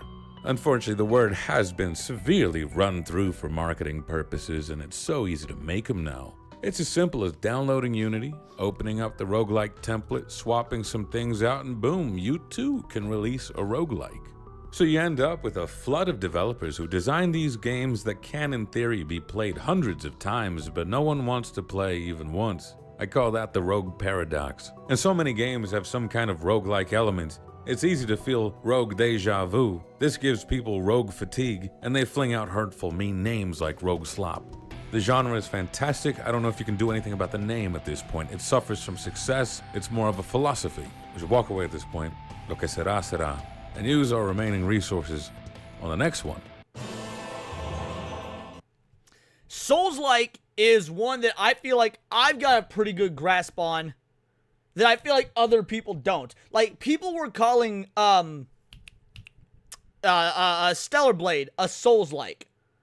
And in my mind, like, are you fucking retarded? Stellar Blade is not a Souls-like. Like, guys, just because you can roll in a game doesn't make it a Souls-like. By that fucking definition, Ocarina of Time is a Souls-like. Like, you know, Stellar Blade has far more in common with, like, the hack and slash of, like, Devil May Cry or the original God of War. The Souls-like genre, I think, still has hope of finding a better name. You love them, you hate them, what the hell's in them? It feels like rock and roll, a hodgepodge of many great elements coming together. And there is no one way to play, but one guy's particular playstyle really makes it happen for a lot of people. In that way, the word Souls-like kind of feels like a brand, no? Where nearly all Souls-likes point back to Miyazaki and From Software. They make Dr. Pepper and Mountain Dew, and someone else makes Dr. Thunder and Mountain Lightning. And don't ever, and I mean ever, do yourself the disservice of drinking Dr. Thunder. Guys, it sucks, it's shit, it's gross.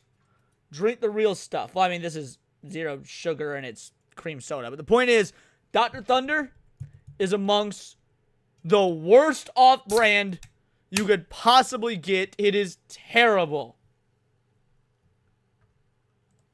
And it's fine. Perfectly fine. I'm glad you made Slavery Games PC, and I hope someday he'll be able to raid you properly. Oh, dude, no, I appreciate it. Thank you so much. I have no idea what you mean by I made his PC. I'm not sure what that means, but I appreciate the raid. I'd even prefer Dr. Thunder and Mountain Lightning's formula, but you can't deny that it is leaning on the comparison. As From Software got more popular in the West, more games were being diagnosed with Dark Souls butt. That's when people look at a game or play a game and can't fight off the compulsion to describe it as like Dark Souls but fill in the blank. And I think until you get some bigger hitters with their own recipe, the genre will probably not change its name. Like back in the early days of shooters, id Software was considered the gold standard studio. Everyone else was... And see, I like the name of... There's a modern term that I actually... I disagree with colloquially because I don't like the implication, like boomer shooter. Now, they call it a boomer shooter because it harkens back to, you know, like Doom and Wolfenstein. those weren't actually games boomers were playing. It's actually more of a Gen X thing, but Gen X shooter just doesn't have the same ring to it. But like, if I see that the title or the tag boomer shooter, I know exactly what I'm gonna get. I think that is I think boomer shooter is a great modern day tagline. Copying them. So other shooters in that style were called id clones, until there was more competition on their level. It raises a fun question. What defines a genre if one studio, frankly one dude, is the floor and the ceiling? It's Miyazaki's world. We're all just dying in it. So if the genre is to get a new name, I'd like it to be a little more self-explanatory. I know what to expect from Miyazaki and his studio. Swamps and feet. I don't really know what it means when other games say they're a Souls-like. Is that a statement about your perceived difficulty? Is the world succumbing to syphilis? Is it the corpse fetching? Is it the Metroidvania-style map? I don't know. And speaking of Metroidvania, that's... Here we go. Metroidvania, I feel like this is a fair titling for a genre. It's a genre that I think needs to fucking die. It is incredibly oversaturated. You get a handful of titles that actually work and are good and will stand the test of time. Most of them will not be remembered for shit, and they're so easy to make, and indie developers can just throw them up on the Steam store for $2.99 and never have to bat an eye, and might make some modicum of a profit on it. But at least you know what you're getting with a Metroidvania. It's the next label I want to bring up. It's my favorite one to say. Part Metroid, part Pennsylvania. What were the Quakers trying to say with that one? I jest, it's Metroid and Castlevania. If you're not already familiar with either titles, then the word doesn't mean much to you.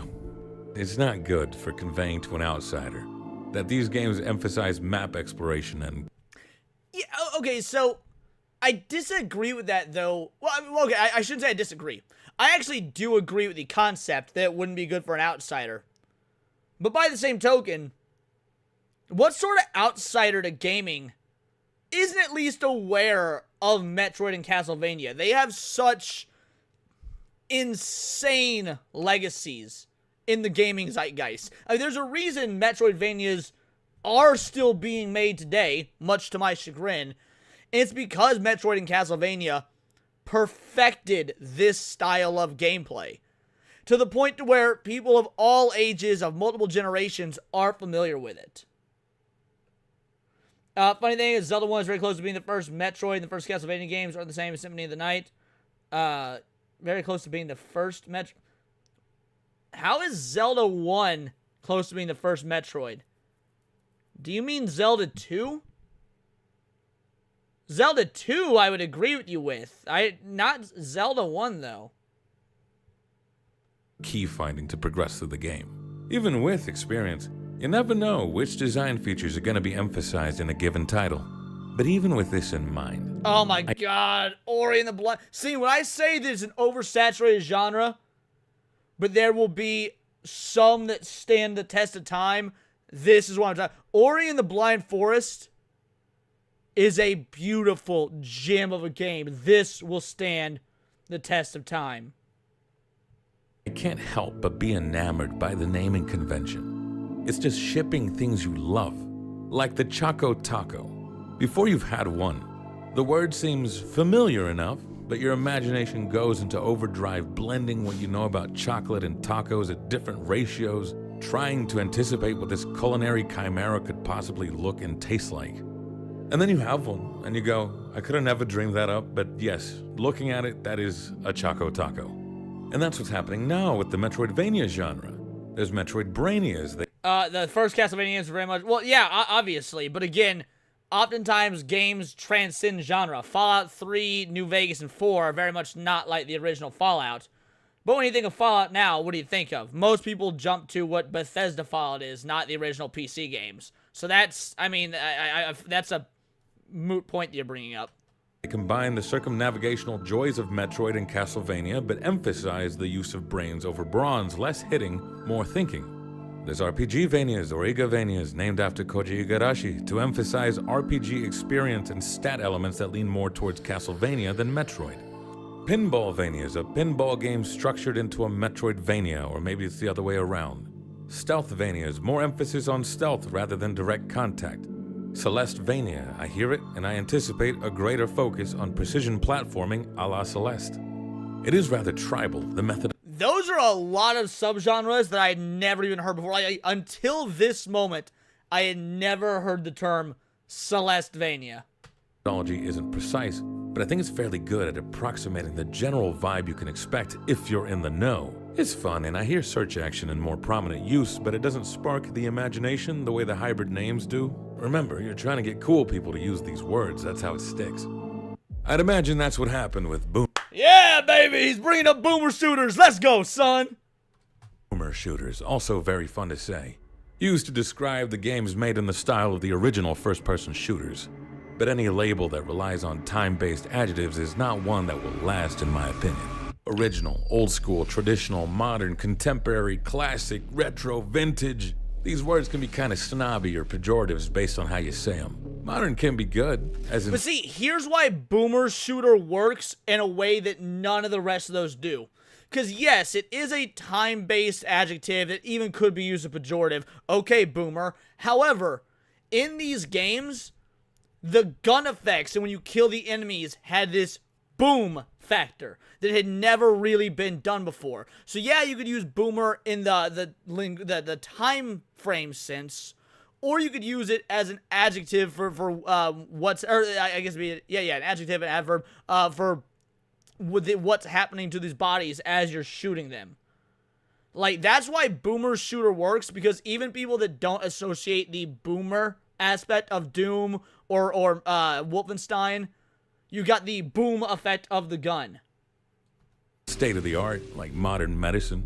Or it can be bad, having no form or anything to say like modern art. It can also just be marketing mush, the modern audience. I have no idea what that means. I'm here now, which is about as present as it gets. Yet I don't get the impression that it includes... Is there a slot name for games like Repo and Content Warning? I call those streamer games.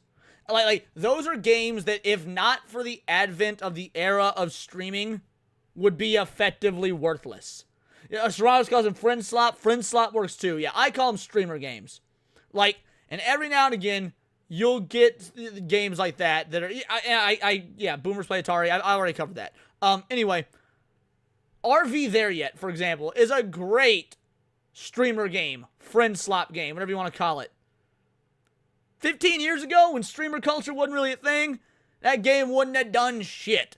The first, like, streamer game, like friend slop game that I can really think took off was that one where you had to disarm the bomb. What was that called?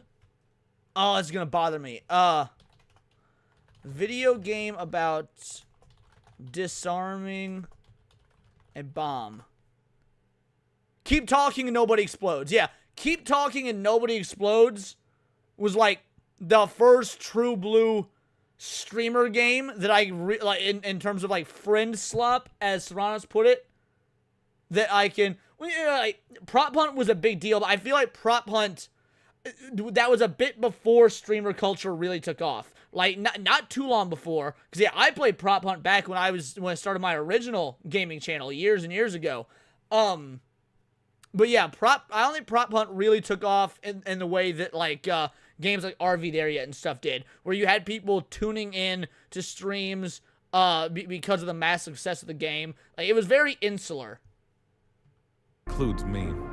Around 2020, we saw a resurgence in popularity of this style of first-person shooter, and it was around this time as well that the OK Boomer and 30-year-old Boomer memes were more prominent, where you mock something as being much older than it really is. See, these shooters are for geriatrics. They're the shooters that your Boomer generation granddad played after walking 15 miles home from school in the snow, uphill. I think I actually have Mage Arena on Steam, but I've never tried it, but yeah, I don't know what Mage Arena is. Both ways. You only find these in nursing homes and museums. But the fans of the genre took it and ran with it, and it sort of morphed into this association that boomer shooters were called this because the guns and explosives made big booms. See? Exactly what I said! Boom is good. Everything is cranked up to a bomb. This is my boomstick! Bombastic 11. The pixels are chunky. The footsteps are crunchy. Everything is bigger and better. Because everything is boom. That's what this is all about. Every And I fucking love this genre so goddamn much. I don't give a fuck. This is one of my... Like, I tell people I don't like first-person shooters, which is true. I don't like, you know, COD or you know, modern Halo.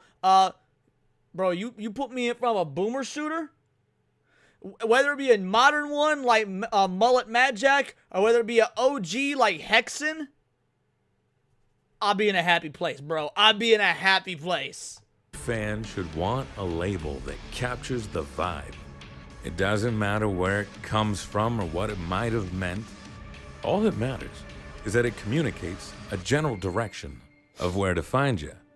Because if you feel like the industry plays favorites, the secret to getting more of your favorite games made is to figure out what to call them. The boomer shooter community rallied behind the name, so the industry knew what they wanted, and it led to a renaissance of sorts for the genre. And yes, this genre by any other name would still smell and play like gunpowder and napalm, but God bless that it's got a name to match. What a great way to end the video. Yo, I'm subbing to this motherfucker. I'm giving this a like. That was good. I hope to see more of his videos in the React Requests channel. I think Serranos was the one that dropped that in there. That was a great video. Yeah, I dropped the link into the chat. Y'all should check it out. Yeah, hopefully I'll watch more of his content. That was quite interesting. So, yeah, good job, Serranos. I'm definitely clipping this segment. I'm throwing it up as the video on the gaming channel because I haven't put up a video on the gaming channel like a week. I've only been doing live streams, so I need to be doing that. But yeah, I think that definitely did that was worthy of a reaction. Lunar Lucidity for a 10-banger Fortnite/COD stream win. Stop it. Get some help. I've never played Fortnite. That's not true. I played it once years ago when it first, like around the time it first came out. Like it was when they did one of their very first big crossovers. It was with Avengers. They had Thanos in it. This is in like 2017 or something. And I fucking hated it. And then Cassie tried to get me to play it a couple of years ago, like Cult Classic Cage. She tried to get me into Fortnite. And I couldn't optimize it properly for my PC. I just didn't enjoy it. So Fortnite, never. COD, if we're talking like playing OG Modern Warfare 2, I'd do that. I would definitely stream OG. I know you're fucking with me. I'm giving the answer anyway. I would definitely stream like OG Modern Warfare 2 or like Call of Duty 3. Call of Duty 3 was a banger, bro. I loved Call of Duty 3. But no, either way, thanks for the 10-banger, bro, homie. Truly appreciate it. Y'all need to learn from Lunar Lucidity here and follow his lead. Be doing some donos. Griff. I'd rather play True Combat. I'm not familiar with what True Combat is.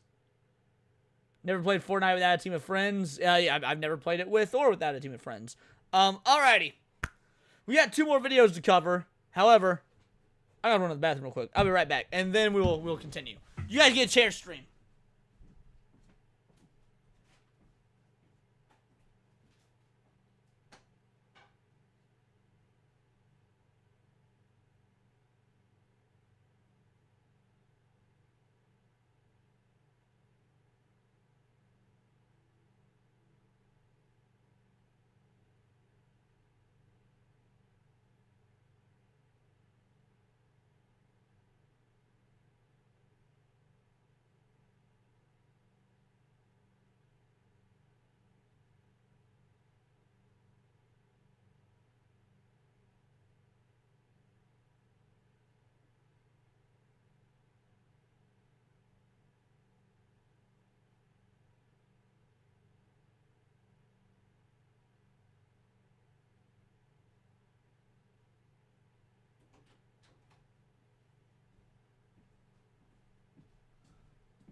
We back.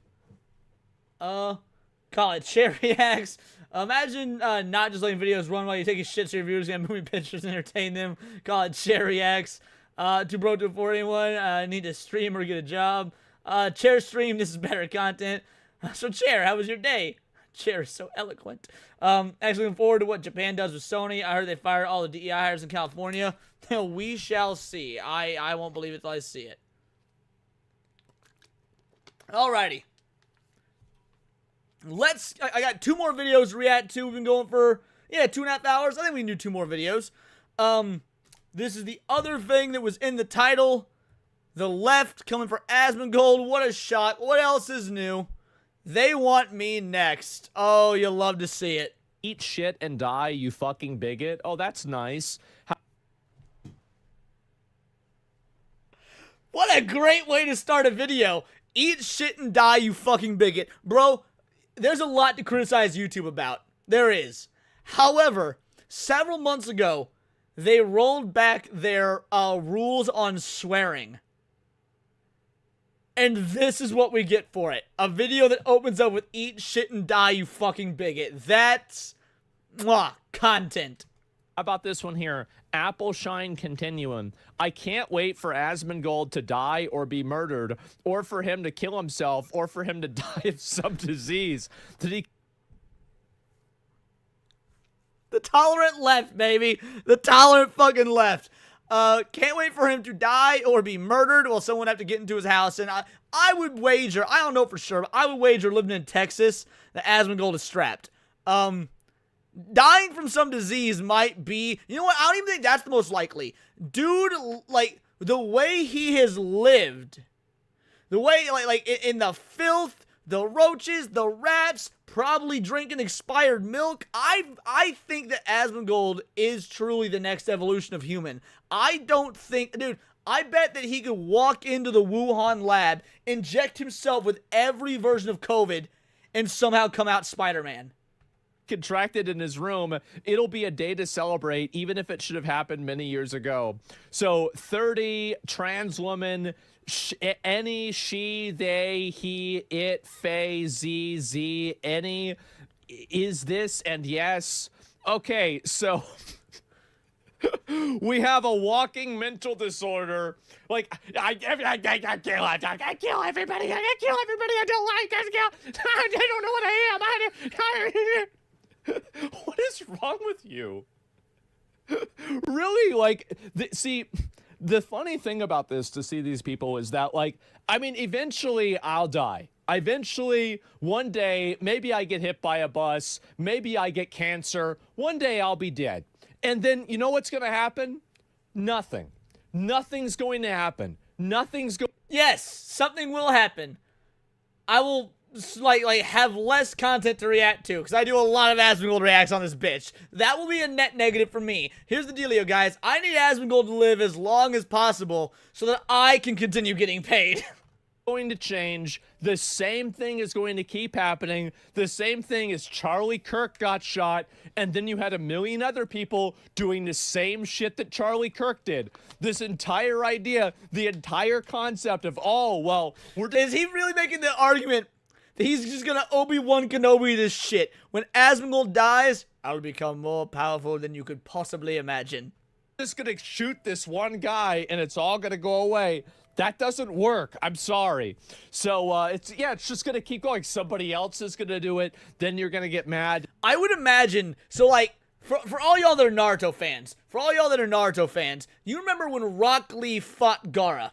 And Rock Lee, you think he's gonna get the dub, right? He uses that primary Lotus, and he's bringing down Gaara, right? You think that he got the dub, and then the fucking sand shell starts just like cracking and falling away? I feel like Asmongold probably got himself a dirt shell that would stop the bullets. Another guy, and before you know it, that's all it's going to be, right? They'll probably out themselves before you. I don't know. The people. Okay, he says he doesn't know. He's saying that because he's on Twitch. Look at all those pronouns. He knows. Like this are morons, right? And that's it. There's just gonna be another one. Yeah, that's it. And so some sort of certification based on G and get these idiots out. Gotta gold. Yes, gotta gold. I will. My goal in life is to, not one of my goals, right, is to make sure to be the harbinger of a person or a movement that will put all of these people in mental institutions. That's what's going to happen. We're going to forcefully imprison and put every single one of these people in mental institutions. And the world is going to be a better place. Everybody's lives are going to be better, including their own. You think this person's happy? And I will say the same thing to this that I said on the last stream when talking about this. Yes, it would be great to bring back mental institutions. But the government is fucking terrible at everything. They would find a way to fuck it up. These mental institutions need to be privatized. No, fuck no, they're not happy. They're on this website getting mad all day. Like, they're not happy. This isn't good for them. Like, I'm trying to help them out. Like, actually, yeah, we're gonna get every single one of them. And I understand that, you know, again, it might not end with me. It might take somebody else afterwards, but eventually one day, by, you know, progressive, it's like the, you know, in Dune, right? You have to measure success over decades, right? Like, it's not something that's going to happen overnight, but one day we'll be able to look back and we'll be able to say, you know what? Things are a lot better now than they were with all the crazy people gone. And so that's it. It would be overflowing and jam-packed. That's fine. And so that's it. And so anyway, I my brother, exactly.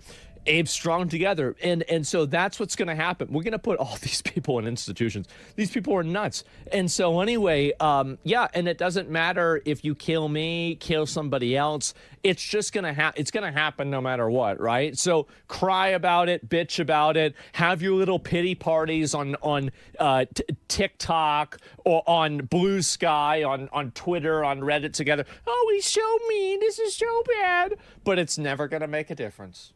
It's not going to matter. Nobody's going to care.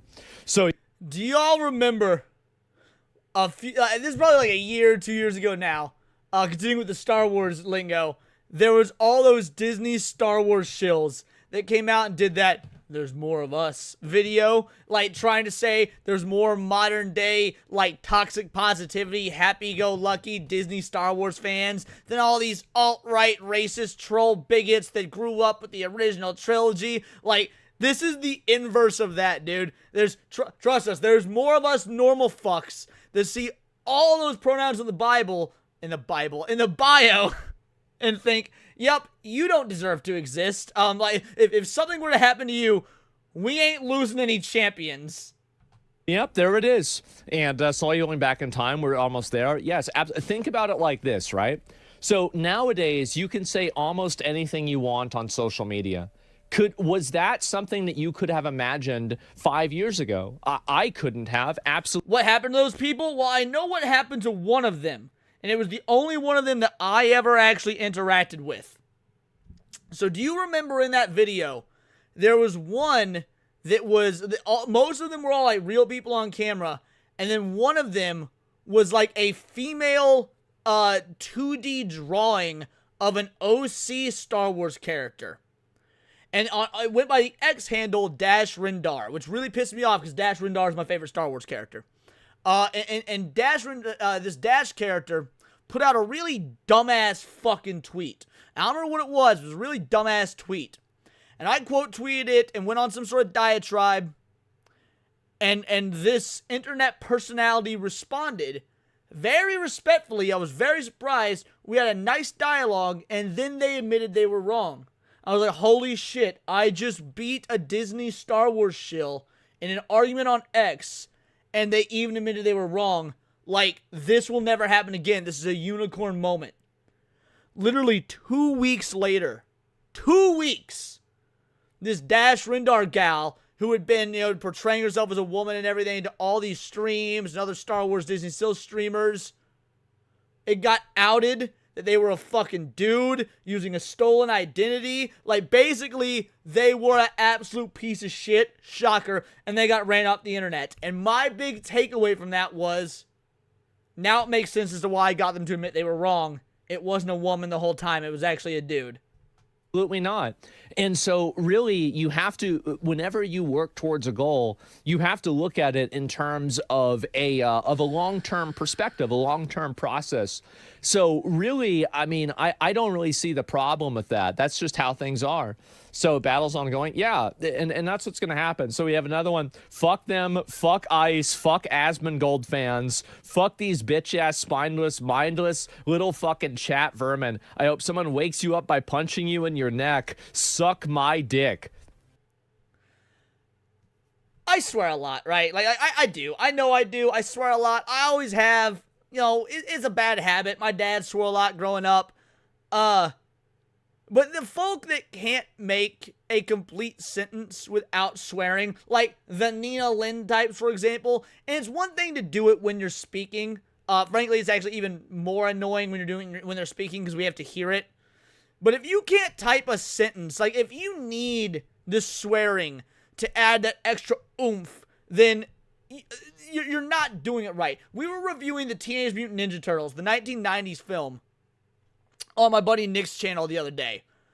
And the insults and the jokes in that movie are so timeless and golden and hilarious. And most of them are done without swearing. Like, there's a line, I laughed out loud. Here we are, nearly 40 years later, 35 years later, and I still laughed. There's a scene when a foot soldier is trying to chop Michelangelo up with an axe, and Mikey keeps dodging it, and Donatello goes, good thing these guys aren't lumberjacks, and Michelangelo responds with, the only thing safe in the forest would be the trees, and like, I laughed my fucking ass off with me. It was just me and Cindy alone on stream, or on Discord watching that movie, and it got a laugh out of me all these years later. It's such a funny line. It's done without any swearing. Like, if you're going to make these declarations of war, do it in a way without swearing. That way you'll be taken seriously. Because this, to me, just reads as childish. It reads as immature. And again, this is the pot calling the kettle black.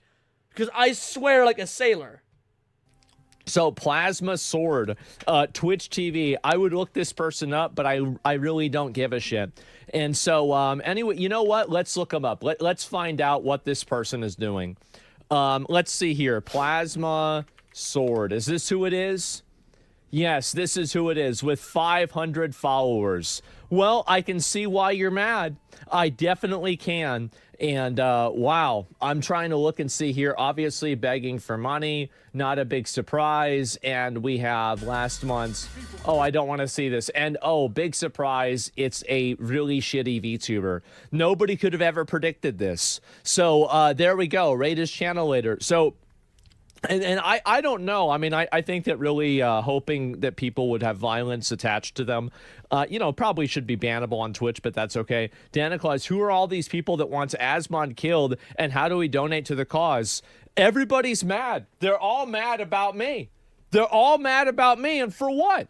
For what? You should be mad that people are listening to me. That's the reason why you should be mad. Someone fucking kill Asmongold. You know what's crazy about this is the fact that Blue Sky lets these people on there.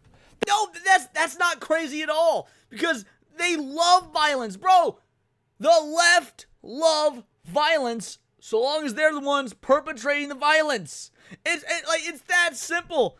It's honestly kind of fucking hilarious because these are the same folk that want to just get rid of guns, Oh, in the Second Amendment. Oh, the Second Amendment only applied to muskets.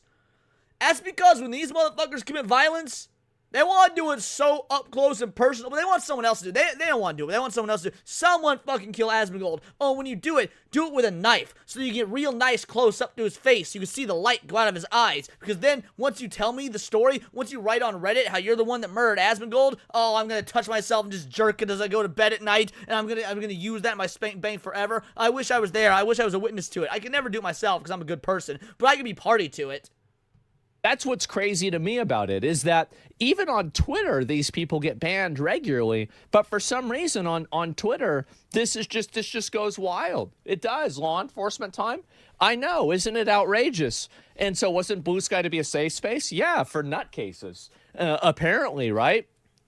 And so why is listening to a bad thing? I don't get it, because they disagree with me. It's that simple. Do you think this person's a viewer? I mean, maybe, right? I mean, who knows? This little piece of shit needs to get... That's the thing. The person isn't a viewer, and that's what's even funnier, is the person's not a viewer. It's kind of hilarious that Asmongold, I said this the other day, has a lot of left-leaning opinions.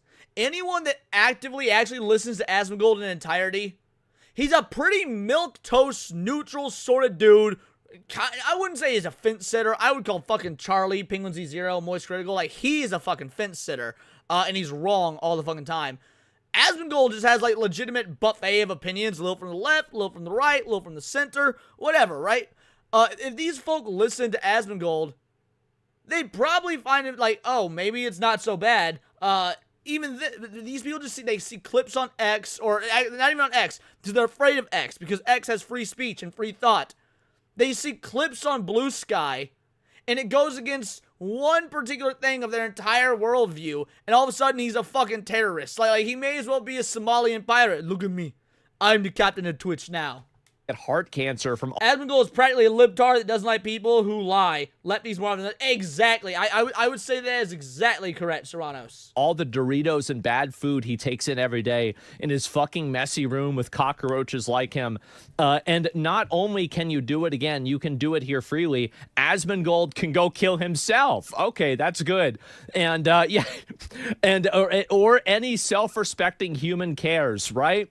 Of course, how has nobody murdered Asmongold? So we have all these people. This is what's crazy to me, is that how is it that you have all these people doing this on Blue Sky and there's never any moderation? These are people that are openly stating and advocating for killing people, right? This is, it's in plain English, right? It's not even an implication. And for some reason, it just happens. Well, here's the thing, guys, is that... I don't know if he's going to read this, but it's absolutely fucking hilarious. Dear YouTube, unless it's a clip of him getting the absolute shit beaten out of him, aka what he rightly deserves, please don't recommend that fascist bootlicking twat Asmongold to me. Already lost a friend who fell down the rabbit hole of him and his ilk. Oh, you lost a friend because he has opinions that differ from you. I don't know, man.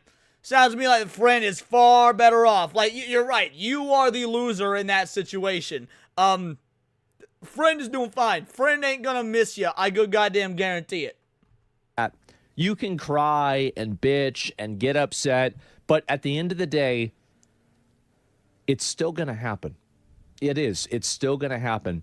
And one of these days, there will be a person out there that will be willing to go as far as I think they need them to go. And whenever that happens, I will be there. I will be. I will be there. And all of these nutballs are going in the box. All of them are going in the box. Everything is going to be better. The world that we live in is going to be an absolute paradise. And that's it. Where's the FBI? Well, the problem is that, I mean, here's really the issue. It's that people that talk about and do this stuff, they really just kind of do it all the time.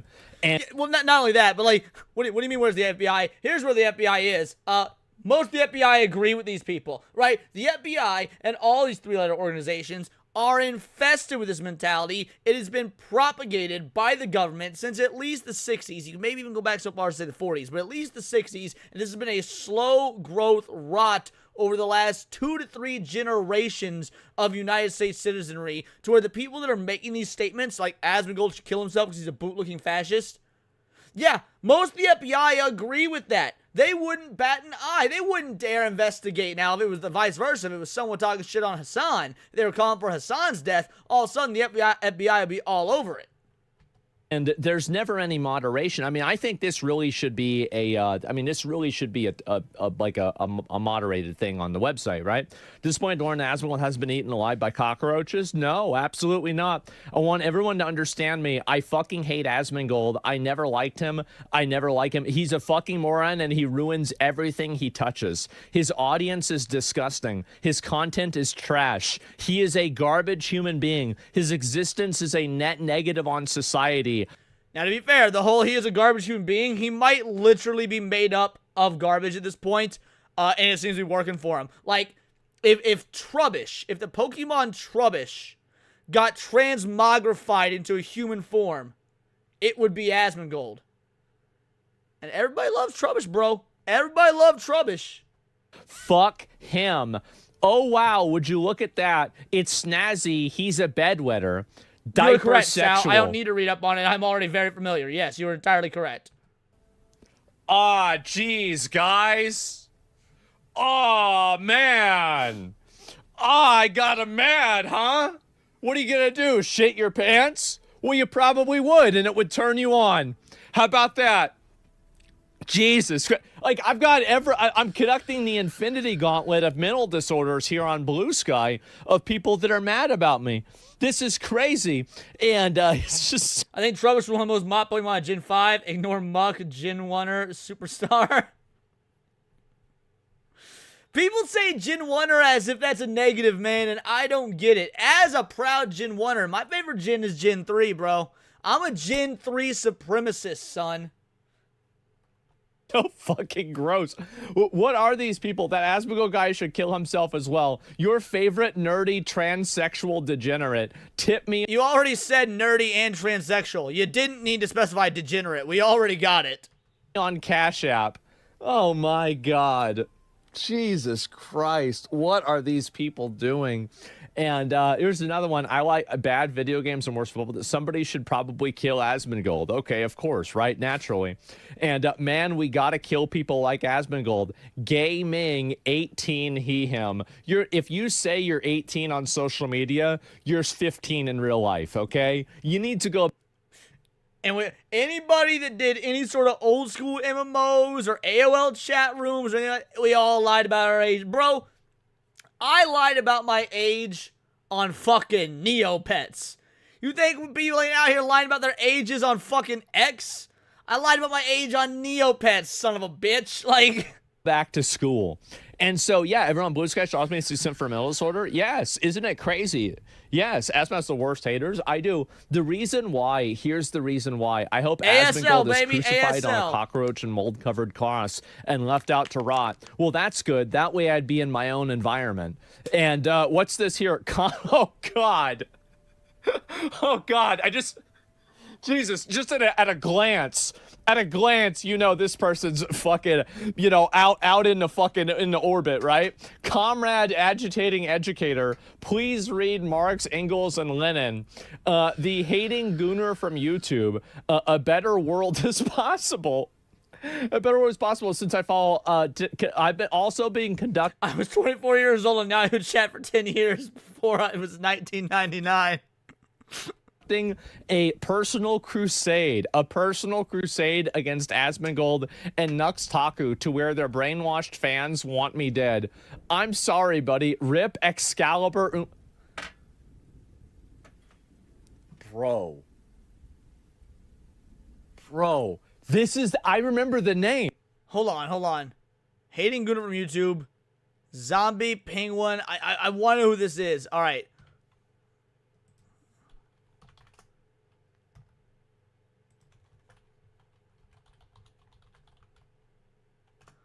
I don't know if they got more to their name or not. I mean, nobody was Zombie Penguin in the title. Dude was saying they all want me dead, but the highest sub count is this one with 42 subs. Now is our time. Let's check this one. No talkers go after socialist communist YouTubers. Okay, so no, probably not this one. Let's see. Hold on. Let's filters. Let's do channel only. Damn. All right. Let's just try Zombie Penguin.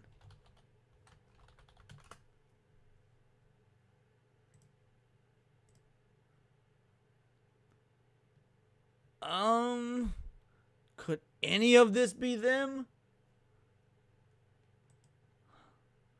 Is there anything here that could help give it away? Because this is Blue Sky, so I can't find it. The hating gooner from YouTube. Let's see. Comrade Agitating. I wonder if we can find him on X, though. Comrade Agitating. What is it? Educator.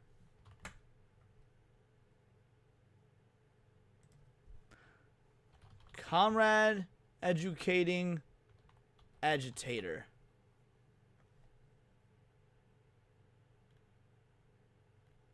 No fucking nothing. Oh, bro, this is a wealth of knowledge, though.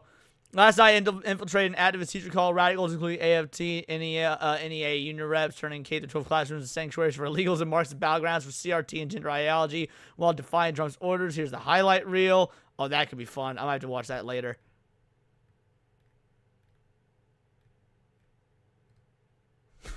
Look at this. Soviet poster depicting American liberty in the 1950s. Bro.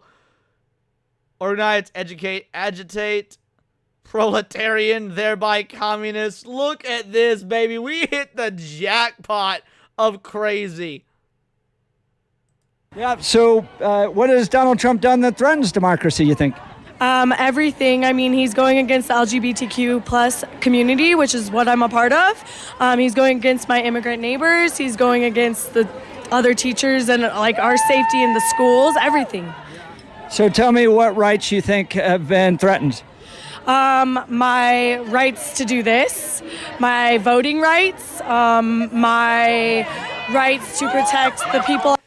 The right to protest that you're doing actively. Uh-huh. You might need to take that nose ring and move it right here. As a teacher, like if ICE comes into my school, I'm not giving my kids up. I think our rights to have a full democracy is being. So you're a teacher? I'm a teacher. Yep. And you said your rights to do this, right to protest? Yeah. Right. Has that been threatened? Speech, freedom of speech. He's trying to go after the First Amendment, and that's just not it. That's just not it. I can't take any more of it. I can't take any more. This teacher explains that teaching is absolutely an activist profession. Oh, let's go. Had a lot of conversation. I'm feeling really encouraged today because had a lot of conversations today and this week with a lot of people, students and other staff. And I will say, this looks like a more masculine Scott the Woz. Like, you got Scott the Woz. You got this thing. Scott the Woz. This thing. This is a more... I'm just saying. I can see it. I'm just really amazed This by is the Peter Parker they wanted in Spider-Man 2. teachers and staff coming together, supporting each other, you know, listening to each other vent. All right, this is gay. Anyway, back to the video. Yeah, unfortunately, I couldn't find who the person was, but I wanted to check their YouTube stats. But probably a nothing burger, 211 followers or 251 followers. That's that one guy, the gooning and hating guy, that was posting all of those fucking, like, he was basically going back and forth between posting Fuda porn and then posting hate threads about me. And wait, gooning and hating, is that the YouTube channel? Oh, let's see if that's the YouTube channel. Or maybe that's what he is on X. Alright, gooning and hating,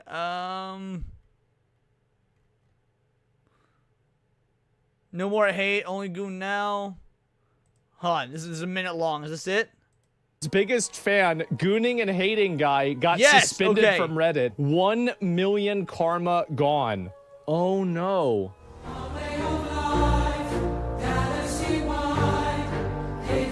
Oh no, the guy he was talking about was the gooning and hating guy, the umbrella guy. Okay, gotcha.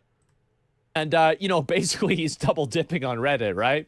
And so anyway, the martyr, yes, exactly. Who let these people out of the box? I don't know. I really don't. He, him, is major, DEI higher. I bet you are. People like Asmongold should die.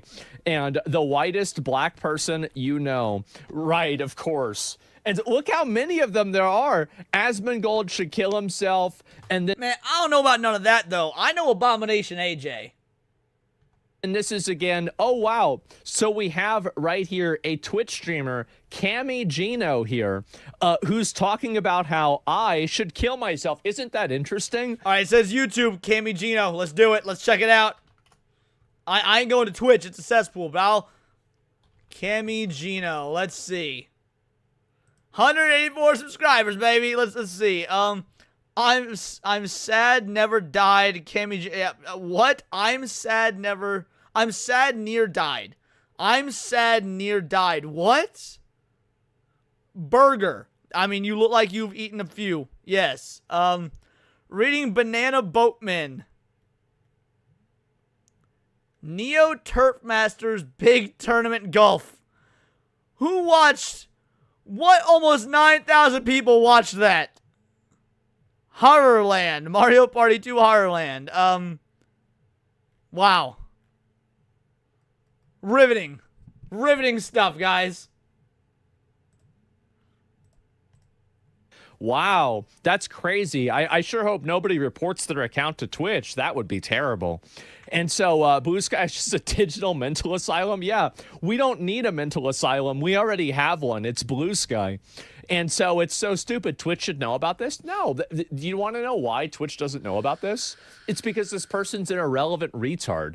So nobody was there to see them say this, to be able to report it at all, right? It's like if a tree falls in the forest and nobody hears, did it make a sound? Well, if a random loser furry on Blue Sky calls to kill Asmongold and he doesn't get banned. Man, I want this level of death threats, dude. Like, that's truly how I'll know I've made it. I've gotten a few death threats, but like, they're few and far between. I want death threats on the daily. And for it, is it because the website agrees, or that nobody heard it? Well, I think it's the second one. So yeah, there you go. The Eye of Sauron is now upon them. Absolutely. And again, I found out someone watched Destiny or Asmongold that probably beat them to death with hammers. Shitpost, he, him. Okay, right, of course. What a surprise. We have another pronoun enjoyer. Asmongold not being beaten to death the second he leaves his roach house is the reason I know America is a backward shithole. Right. We're a backward shithole because we don't viciously beat people we disagree with to death. Lady Winter, if I was to pay for it out of my own pocket, I could happily give you a one-way trip to Somalia. Lady Winter, if you see this, I will make 100% good on this. If you see this video, my DMs are open. Hit me up. One-way plane ticket to Somalia. Normal class, though. Normal passenger class. I ain't fucking Patrick Bet David. But you can go and stay in Somalia. I think it's a fair trade. Like bunnies. Serrano says he'll donate for that. Fuck yeah. And gays. How much do you like bunnies? Because according to the other people, this is a little bit worrisome, right? I don't know if I want to know the answer to that. So yeah, there we go. And there's one more of these. Okay, here we go. And Nas, creature thing. And then, oh, this is the same. Oh, they changed their account. I got banned from Twitter for telling Asmongold to kill himself, by the way. I would do it again. Really? Well, you still have a Twitch stream. But, okay, but it's still Kami Gino on YouTube. Okay. So we can do even better than that. So yeah, there we go. And the thing is, what I find to be funny about this is that all of these people having their little fucking support groups upset about me and everything else. Oh, somebody needs to stop him. They need to stop him. If I retired tomorrow, nothing would change. Nothing would change. And in fact, I bet if anything bad ever happened to me, there would be more radicalization than there is now. All it would do is push people to be more and more mad. And I will say this, is that eventually here's what's going to happen. Honest question for the chat, and this is going to sound like I'm trolling, but I'm not. I genuinely mean this. What do you think would end up with the larger cultural reaction? We had the assassination of Charlie Kirk, or the assassination of Asmongold. And I know it seems like a weird comparison, but Asmongold was like, isn't he several years running now the most viewed streamer across all platforms? I think he's got more viewership and more notoriety than Charlie Kirk. Charlie Kirk really, like his relevance was in political circles and in like the college circuit, which is effectively still political circles. I think you might see more. I don't think people would be as passionate about Asmongold. You're right. People might not be as passionate about Asmongold, but imagine like if it was a crazy leftist shooter, left a man at Festo, shot Asmongold for his political affiliations. I think it would be comparable. I think it would be comparable. You wouldn't see, like, on the grand stage, on the political stuff, Donald Trump wouldn't be saying nothing about it or whatnot. You wouldn't get, like, arenas filled with people mourning. But I think, like, culturally, the impact, at least on the online space, might be comparable. Is that we're going to have to address the mental... I said streamer. Mr. Beast isn't a streamer. Health problem in the country. We are. We're going to have to address this, and it's a big problem. It's a huge problem, and you can see that just on Blue Sky here. We're going to have to deal with these people. We are. And I know it might not feel good, it might not sound good, etc., but it's going to have to happen. And I think that mental asylums are the best way to do it. I really do. I'm a generous, nice, reasonable guy. And that's it. And, you know, say anything and piss him off. See, he's much nicer than me, man. My plan, and this is what I would do with the homeless. Like, it works for these people as well. It works for people that have pronouns in the bios. My plan is for the homeless. And it's basically work camps. Like, we will give you, food and shelter, but you're going to be doing hard labor 8 hours a day, and you can effectively buy your freedom out when you're ready to be out. And your choice, you got two options. Either go to the work camp and you do your 8 hours of labor, you get the housing, you get the food, the whole nine, and after years you can buy your way out of it, or we kill you. I proposed that to my roommate back in like 2016, 2015. He thought it sounded like a great idea. I stand by it. Like, if you are homeless, which most homeless people are willingly homeless, you either go to the work camp or you die. Those are your only options. Anymore, just have to exist. I know. And step one, remove section 230 correction from Blue Sky, sue them into oblivion, shut the garbage down. I mean, removing section 230 Yeah, indentured servitude. Indentured servitude ain't a bad thing. It's not like slavery, right? It's not like slavery. Slavery, they don't get paid. Here, we're giving them room and board. All you gotta do is do manual labor. People all upset spaghetti about AI taking over. Well, we still got humans doing work. For the website, I think it's very simple. Websites like this do need to do a better job at curating the like death threats and stuff like that. Like calling on people to like kill somebody else. That's a pretty big one, right? That's a really big one. And I think that really, if you're doing that, you need to get banned. And so I don't know why these websites don't do that. But unfortunately, that's what it is. New Gucci Marks video, I'll see them. Actually, on word for you. I don't think about it. I mean, again, death comes for all of us. I mean, I don't think about things like this, right? I mean, I don't. And maybe I should more. Maybe I should worry about it more. I'm not a particularly religious person.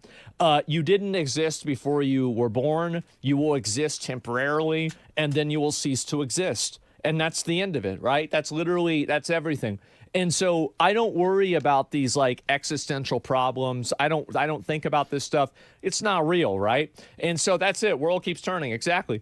So you shouldn't have to put up with this, man. It's ridiculous. Well, this is my life, right? This is my life. And again, like I know that by doing what I do, it attracts people that are like this. It does. But does it really bother me? Well, I mean, obviously it's a little bit weird. I mean, sure, of course it's weird. But in general, no, not really. No, not a whole lot. And what does it mean to be human? Very, very easy answer. You will not understand humanity. You will not understand truth. You will not understand enlightenment. You will not understand the human soul until you have had a true, excellent, homemade smash burger. That's what it means to be human. Being able to wake up at 2 a.m. and decide, I want a smash burger. And be able to make yourself a smash burger. Which is why people in Uganda aren't human. These comments from last year, Blue Sky is complicit. Someone needs to hold them accountable. Oh, if it was up to me, I would do a lot more to social media than what the government does now. I mean, listen, the way that I would do things is a lot different with a lot of things, right? And wouldn't it be better to ban but automatically charge with a crime? Oh, absolutely. I mean, I would put all of these people in jail or institutionalize them. I would. And not every single one of the people on this list, but 9 out of 10 of them. Maybe 8 out of 10, I would say, yeah, definitely need to be locked out. So, yeah, that's really it. And so China's social credit score. Why do you have pliers in your hand? A Smash JT burger? A Smash JT burger would be similar to a regular Smash burger, but instead of oil when cooking, you use wine. Because he's it's Italian. something for me to do. It's something for me to do. I do like this a lot.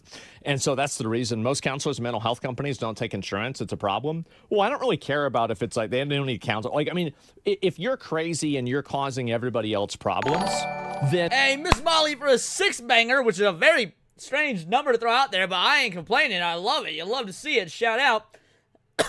This is more in the USA. Saying things like this makes you person number one when something happens. Yeah. No, you are absolutely correct, and this is certainly more in the USA. And it's even funnier when it happens when it's people saying it outside the USA, because these are people that don't even have guns, because they ain't allowed to have guns because their tyrannical governments took the guns away. You 100% correct.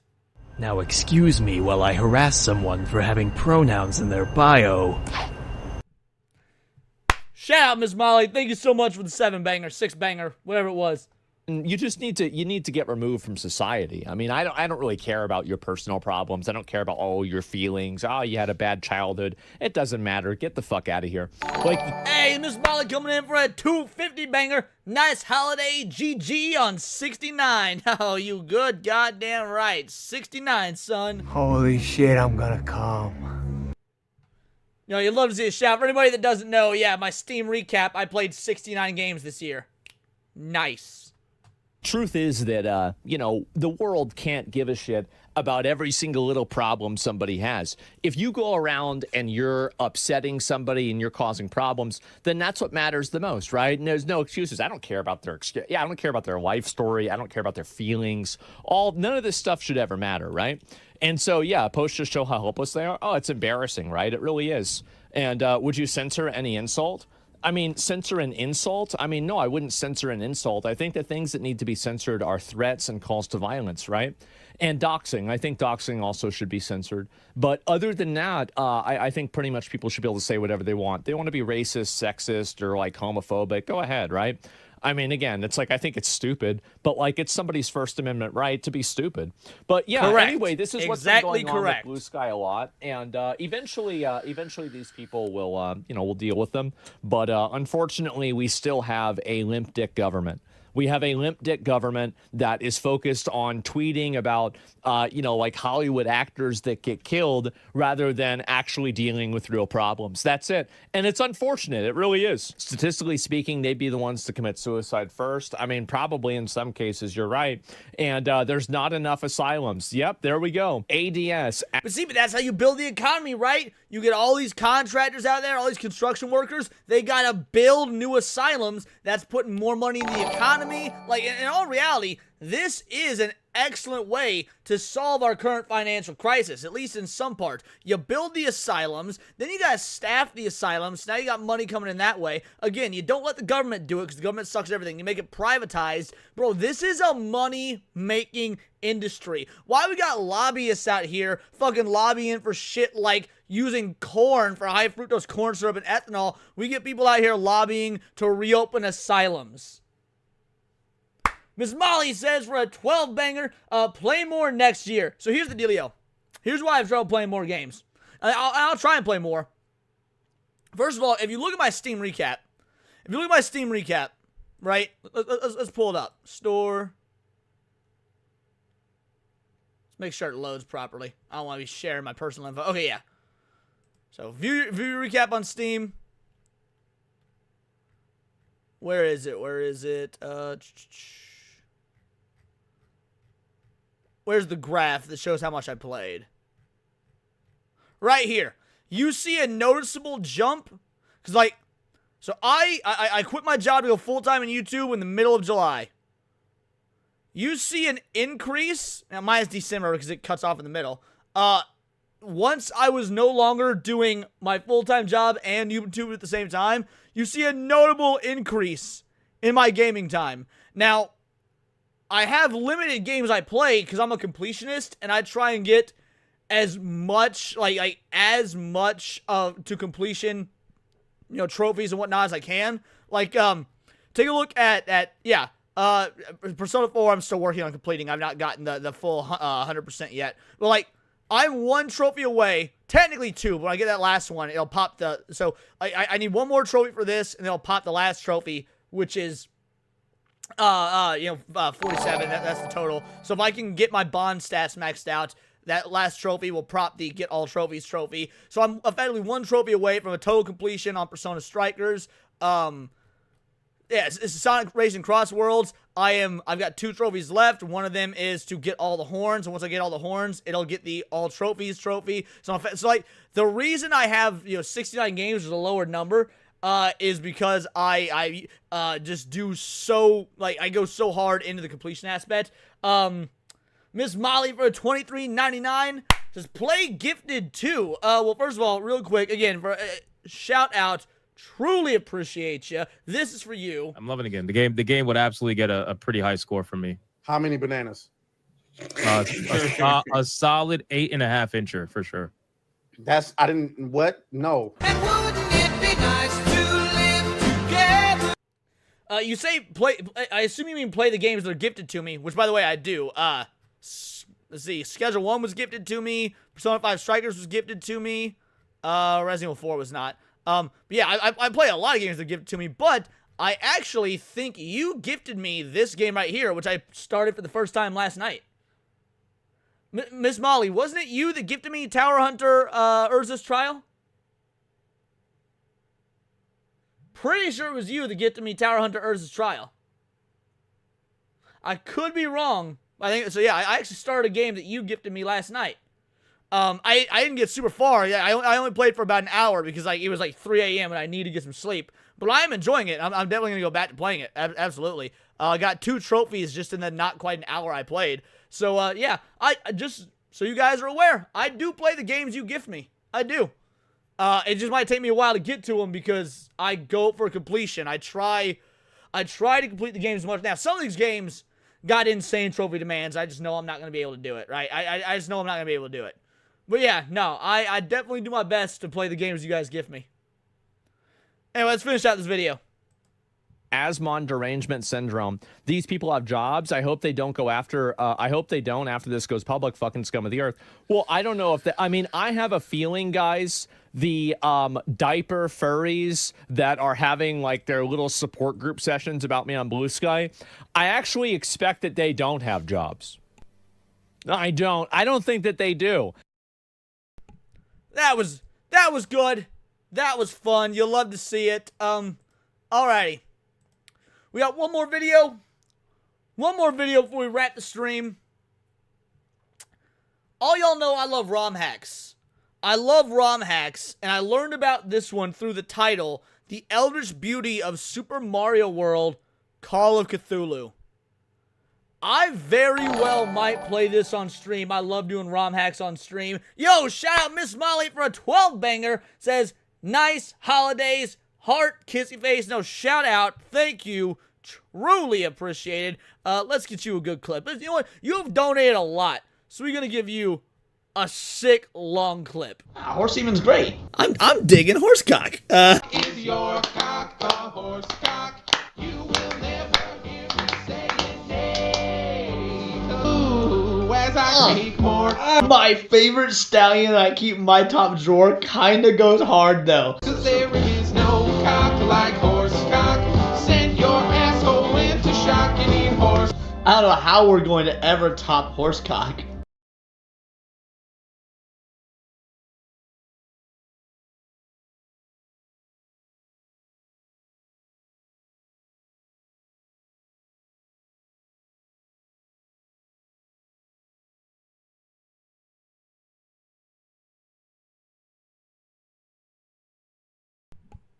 Thanks for letting me know I was muted. Appreciate that. Let's try this again.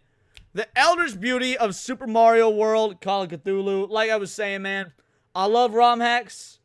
Super Mario World is my favorite Mario game of all time. If this is interesting, this is good, I might play this on stream. So yeah, let's check this out. Considered one of the most influential and groundbreaking games of all time, Super Mario World redefined the platformer genre and video games as a whole, and not like the Atari 20. This was one of the first video games I ever beat. I don't know if it was the first video game, but it was one of the first video games I ever beat. 2600, where the games are really nasty to play these days, Mario World just holds up so well. The visuals, the gameplay, the music. Forest of Illusion is still one of my favorite Mario tracks.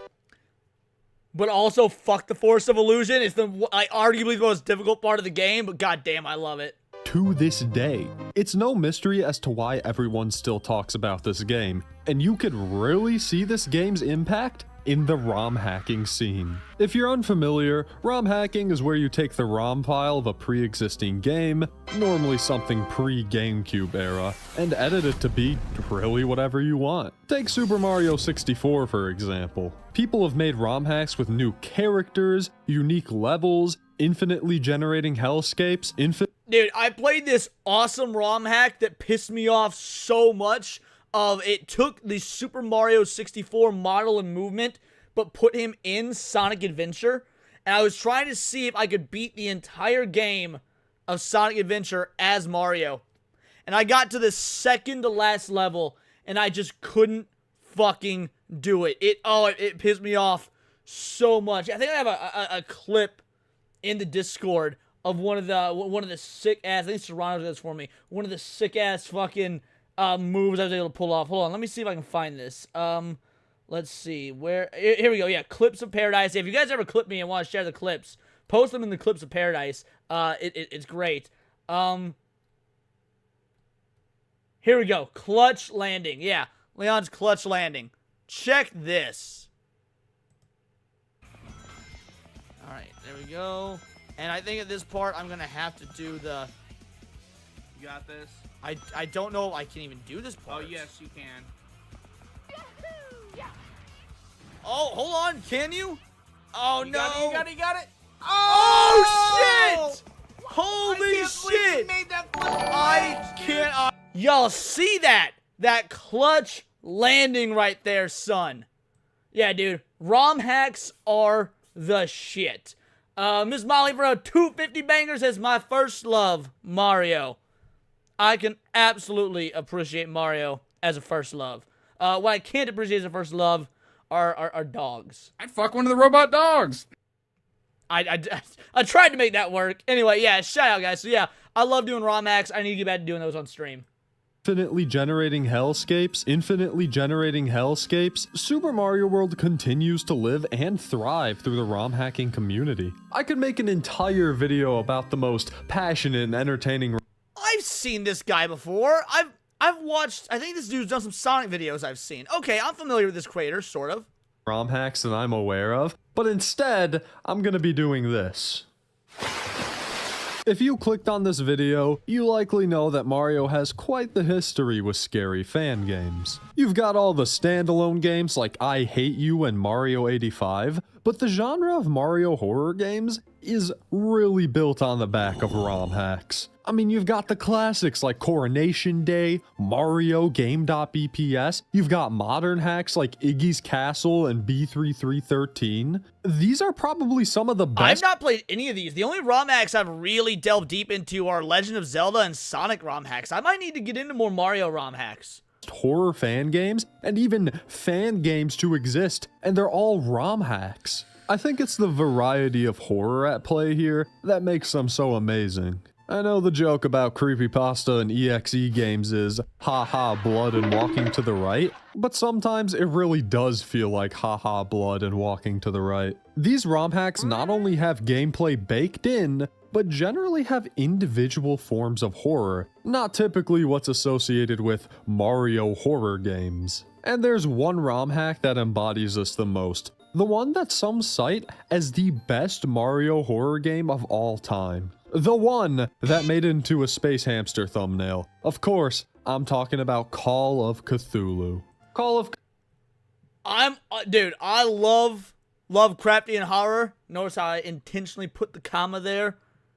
This seems right up my alley. I really want to see what this game looks like and how it plays out. Cthulhu is a ROM hack of Super Mario World made by Yasham and obviously inspired by the works of H.P. Lovecraft. I've always been a pretty big fan of Lovecraftian and eldritch horror. I mean, go back to my SpongeBob treasure hunt video. It's something about the ancient cosmic beings and entities and cities that just really interest me. And this one's an older game too, releasing in September of 2012. That's right, How have I never heard of this? Holy shit! Scary evil green Mario game is old enough to be a middle schooler. God knows who's running that classroom. This game is often touted as one of the best to do it, specifically for its use of both gameplay and lack of blood. In the years following 2012, .exe games exploded in popularity and kinda took over the horror fan game scene for a bit. So, which we have Sonic to, I was gonna say thank for that, but like, guys, it's really hard being a Sonic the Hedgehog fan sometimes. When people look back on what they consider to be the best Mario horror game, this one is floated around. Is it just because it's not an EXE game though? Is the game worthy of the title Best Mario Horror Game? There's only one way to find out. Let's dig our way through the green goop and dive right in. Beginning the game, a spooky tune plays as we slide past this now gothic and green title screen with an angel front and center. The file name is Luisa. Actually, it's Luigi. Dumbass made a whole Mario game and doesn't even know how to spell Luigi. The story goes that Mario is deep asleep, but is pulled into another reality as he slumbers. It appears as if someone is in trouble, possibly being sacrificed. Have I seen the Sonic comic Metal Infection? Are you referring to the Metal Virus saga, you mean? If you mean the Metal Virus saga, that's one of my favorite Sonic comic runs of all time. I love the Metal Virus arc. And it's up to Mario to save them. Wait, that's not Mario, where's his hat? Hey, who's got my hat? Oh, wait, he must have gotten 99 lives. False alarm, everybody, it's still Mario. The thing you'll likely notice first is the art style, as we're no longer in the cheery world of Super Mario. We're in the dark and twisted Mario world now, baby. The charging chucks are hippos, and the Koopas slept funny last night and can't really move their necks without it really hurting, but they can do it if they need to. Now, the sprites are very well done. The enemies are gross and that eldritch old world horror aesthetic really shines through. But one thing I really love about the visuals is the color. There's a few stages that are an exception to this, but most of the worlds have this sickly, vibrant color scheme. That sounds like an oxymoron, I know, but the creator managed to use a lot of green, black, and even red to create a dark environment that still manages to stick out. Okay. Yeah, I mean, again, this doesn't really seem like a horror game in that it would be frightening. It's more like just the aesthetic is there. The aesthetic is an actual, like, again, to use the kids' language, it's a vibe. First ROM hack I know of was Miss Patman. I even made a graphic of the original Super Mario. Oh, nice! What's that I played? Yeah, dude, yeah, this seems super awesome. Yeah, Super Mario World, Call of Cthulhu. I know you don't want to hear me gush about color the whole time. Where's all of the terrifying content? Well, I mean, Mario's missing his hat, that's pretty weird. The creep factor comes from the general aesthetic of the game. Sure, the music is fucking incredible and the graphics look nice, but you still— Yeah, like that music there, it's still— because Nintendo has a very distinct sound. I mean, it's because it's always the same dude doing it, Koji Kondo. Like, Koji Kondo has a very distinct sound. And just from that little clip, it's like, what if Koji Kondo did something horror-related? Like, it's still got the Nintendo vibe to the music. Get that grotesque feel from everything. These little fellas hopping on the ground towards you, the fleshy tendrils and blocks seen later in the game, even an impromptu fourth wall break. It's far from scary, but the best horror is built off vibes and suspense, and this game has plenty of that. However, if we do want to get into something truly terrifying, we could talk about the gameplay. Now, the game is literally Super Mario World, so obviously it's not going to control bad or anything, but I can tell you with my full chest, my full body, my full being, my full soul, my full existence that will happen and has happened, that after this game, I need Mario evaporated. This ROM hack isn't just known for that one face of Mario, but it's also known for being so damn hard. I know I'm bad at Mario games, but I can finally say I'm not alone on this one. In fact, the creator— I mean, fair, I'm sure it's difficult, right? I'm sure it's difficult. However, bro, your boy went hard on fucking Super Mario Maker back in the day, dude. Like, some of those Super Mario Maker levels were ridiculous. Like, just straight out of this world bonkers. Those should not exist. And if I could do some of those, I'm sure that I could do this. Tells you to use save states. When in the history of ROM hacks has someone needed the player to do that? Most of the early levels aren't too bad, but when we start introducing new gimmicks, then it starts getting real. This weird-ass moving platform background level, this black and white area, the vines, oh man, I hated the vines. The game is generous in the amount. Did you make them or just play them? Yeah, both. No, I would download other people's levels, I'd play other people's levels. I was never super great at making levels, like, I did my best.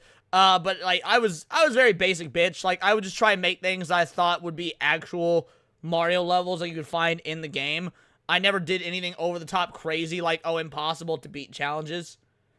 Of mushrooms and fire flowers it gives you, but you'll lose them pretty fast. Now, Saint Hugo with a 5 bangers has named 3 titles from the SNES era you'd like to see mashed together. I'm in the mood for an Unreal break. Well, first of all, before I do that, this is for you, brother. I will come anywhere you want me to come. All over his backside run? I want to fuck you in the ass right now. Thank you.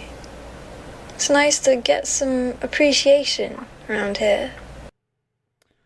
3 games from the NES era I'd like to see Alright, you know what? Easy. Actually, I got this out the gate.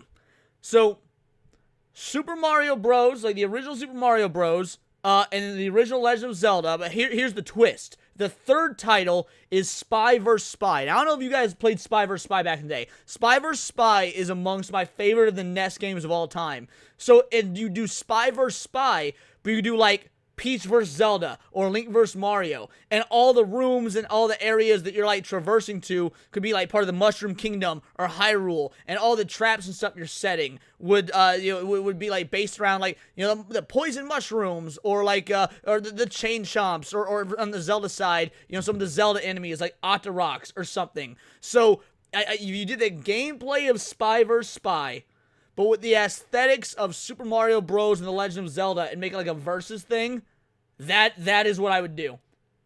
That's what I would do.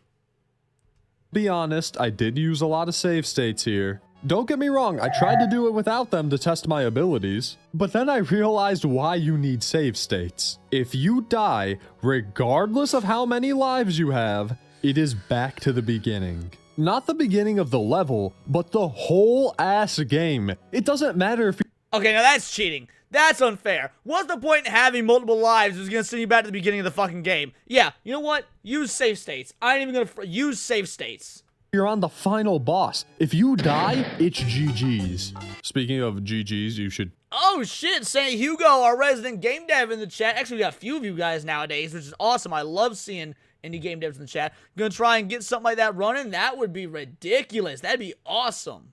Use my code for 10% off gamer subs. I forgot to write something into the video for it, so you know what? I saw GG's and it reminded me of gamer subs, so please use my code. So unless you're going for a speed run, a no death run, or are biologically engineered to be Mario himself, you need save states. And a quick tip, make multiple of them. As with all save states, you always run the risk of saving yourself into a corner. You can't just take the hit and restart the level if you do this though, so use Shift F1, Shift F2, hell even Shift F3, get fucking crazy with it. Enough talk about the game though, let's talk about the game. Level 1, or the first segment, is the Shores of Rillier, a reference to the Lost City from the original Call of Cthulhu story. This first level is the easiest without a doubt, but it still offers up some decently challenging platforming.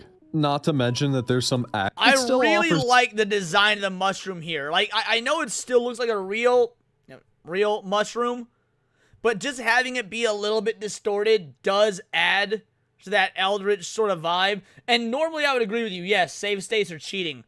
But if this game sends you on every death back to the very fucking beginning of the game, that's cheating already on the game development's part. So, fuck that. Save states are fine. Fight cheating with cheating. Up some decently challenging platforming.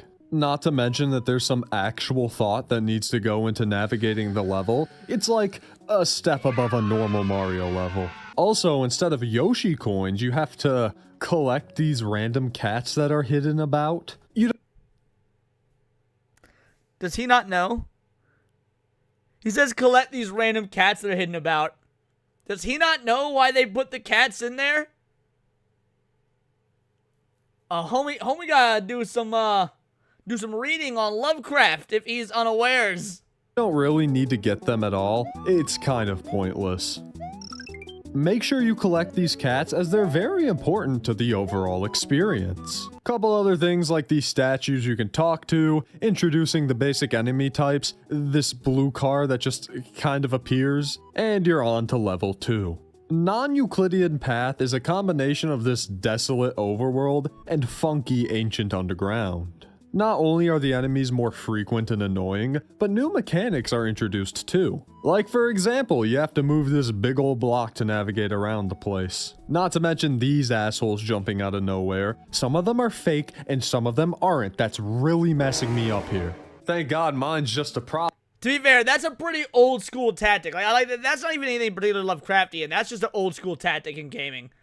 I should play Tunic. I'd like to play Tunic, absolutely. Though, I've had it for like a full 12 minutes, so I think I know what I'm talking about. The above ground portion is a fun time. The real challenge is when you get underground. These platforms here move really weirdly, like certain blocks will move with Mario, so you have to build some speed up and make sure that you're timing your jumps well. Otherwise, you'll just sink to the bottom or just completely misjudge your jumps. This combined with some P button antics results in a... Would y'all like to see me play this on stream?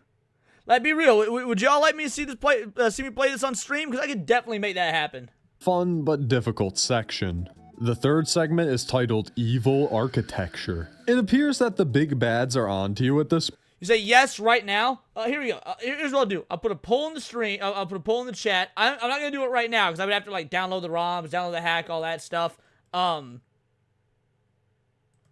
Start a poll. Should I play this on stream? And then I'll let it go for a little bit, but if it comes out as yes, I'm going to end the video because I don't actually want to be too spoiled about what I might see. But whoever this red voice is could not care less. In fact, they welcome you.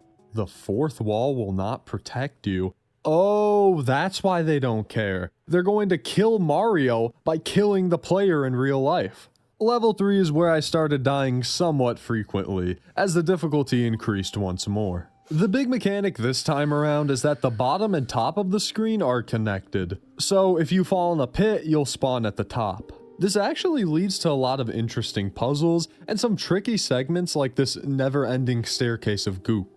The acid pools make a return, which is always splendid, not to mention these gooey thwomps that will fall forever as soon as you approach them. Oh, but eventually you fall into this pit and... What sort of bullshit is that? What? Okay, that's just not even possible. How did I get a game of... Oh... This genuinely took me a death or two to understand that this wasn't a game over screen. I could have moved at any time. The fourth segment, titled Chaotic Nightscapes, lives up. Yep, guys, I've got to stop the video. We're gonna. I'll play this on stream. But if that's the case, and this is actually as puzzle heavy and stuff as it is, I'm gonna go ahead and stop because I don't want to be spoiled.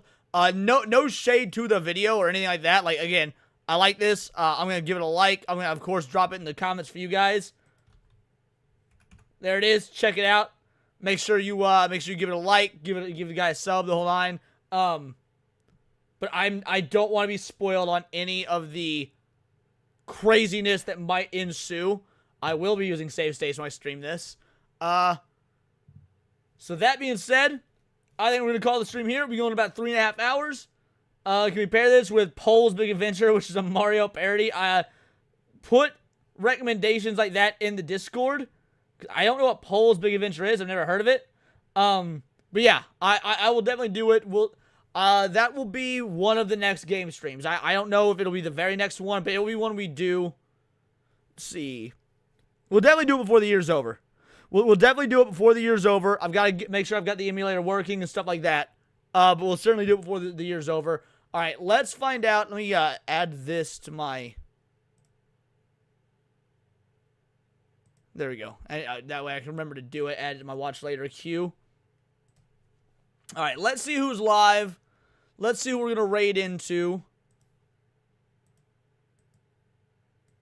All right, 34 of y'all watching. You love to see it. Let's see who we're raiding. Let's see who's live.